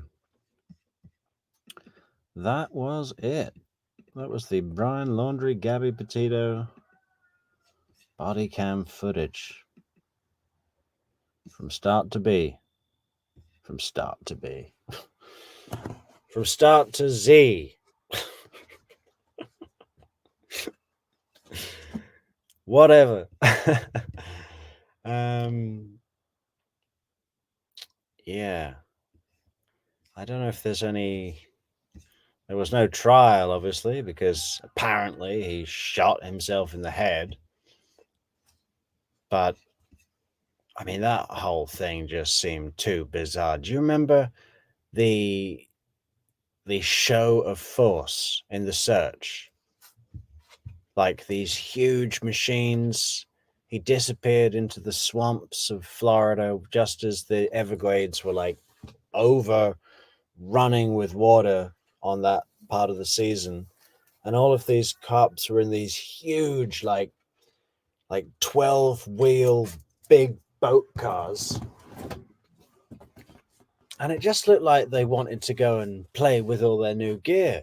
You know, hey, you want to take the big 12-wheel boat car out and drive over land and then into the water really quickly and act like we're in a rush to find this guy? Just didn't sit right with me. And then his parents go into the swamp after this huge manhunt, this like multiple department, hundreds of cops all around, huge amount of equipment, you know, choppers, the full 9 yards, right? And they couldn't find him at all. But then the water clears out and his parents go for a walk and immediately find his backpack. Okay? And then near the backpack was part of his skull, apparently. I mean, it just seemed like weird. And this is after all of this time that they had to, you know, they were going up to the campground and going on boats and stuff. It was just all too weird. Do you think he really could be just in Cuba? Maybe.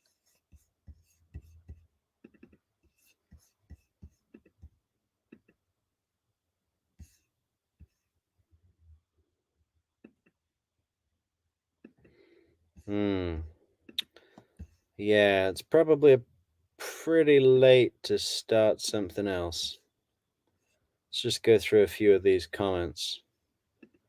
Christina says, well, it is unusual, BC, because Mormons are not supposed to have tattoos or facial hair. Yeah, but he's from California. He's from Three Rivers, man.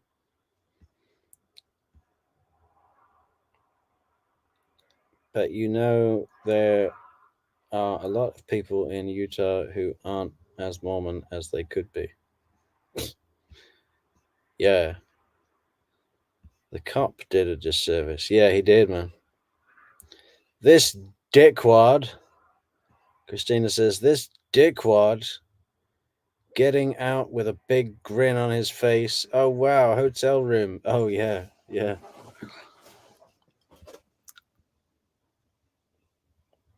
Yeah, amazing.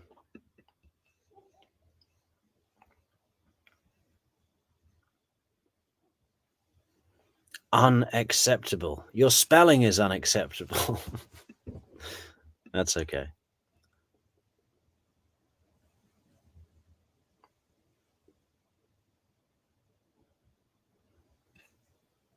He's probably not even dead. Yeah, right, Christina. That's what I was just chatting about.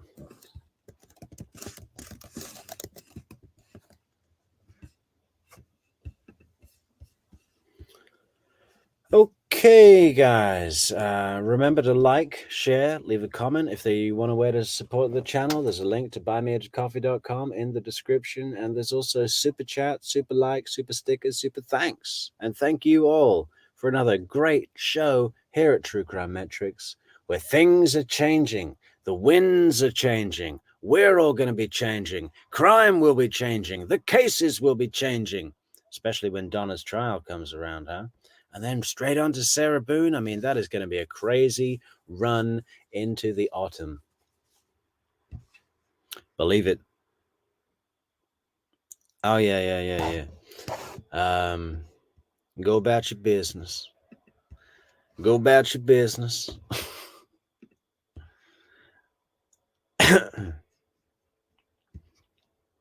Yeah. Nathaniel Rollins from South Carolina, his girlfriend takes the stand, who's, you know, certainly got a style of speaking and you know, makes it her own. I don't know, maybe that's a common in South Carolina, but you know, pretty much every question they ask her as a witness on the stand in the Nathaniel Rollins trial, they're like, so what did Mr. Rollins say to you when you inquired about the blood that you saw in the car? And she's like, mind your business. It seems that as far as the vocal exchange between he and his significant other went, that Nathaniel Rollins only had one sentence to deliver to her, which was, mind your business. But the way she says it a lot better than I ever will be able to. Yeah. All right, guys. Good night to you all. In all 29 states that we're talking to now. And who cares about Idaho? Who cares about South Dakota? Who cares about Arkansas? We've got all the good ones. We've got all the good ones. Just kidding, guys. We still need those others as well. We're collecting. Let's have another look at our achievement of wonder. Look at that. Yeah. Maybe we should collect the cities.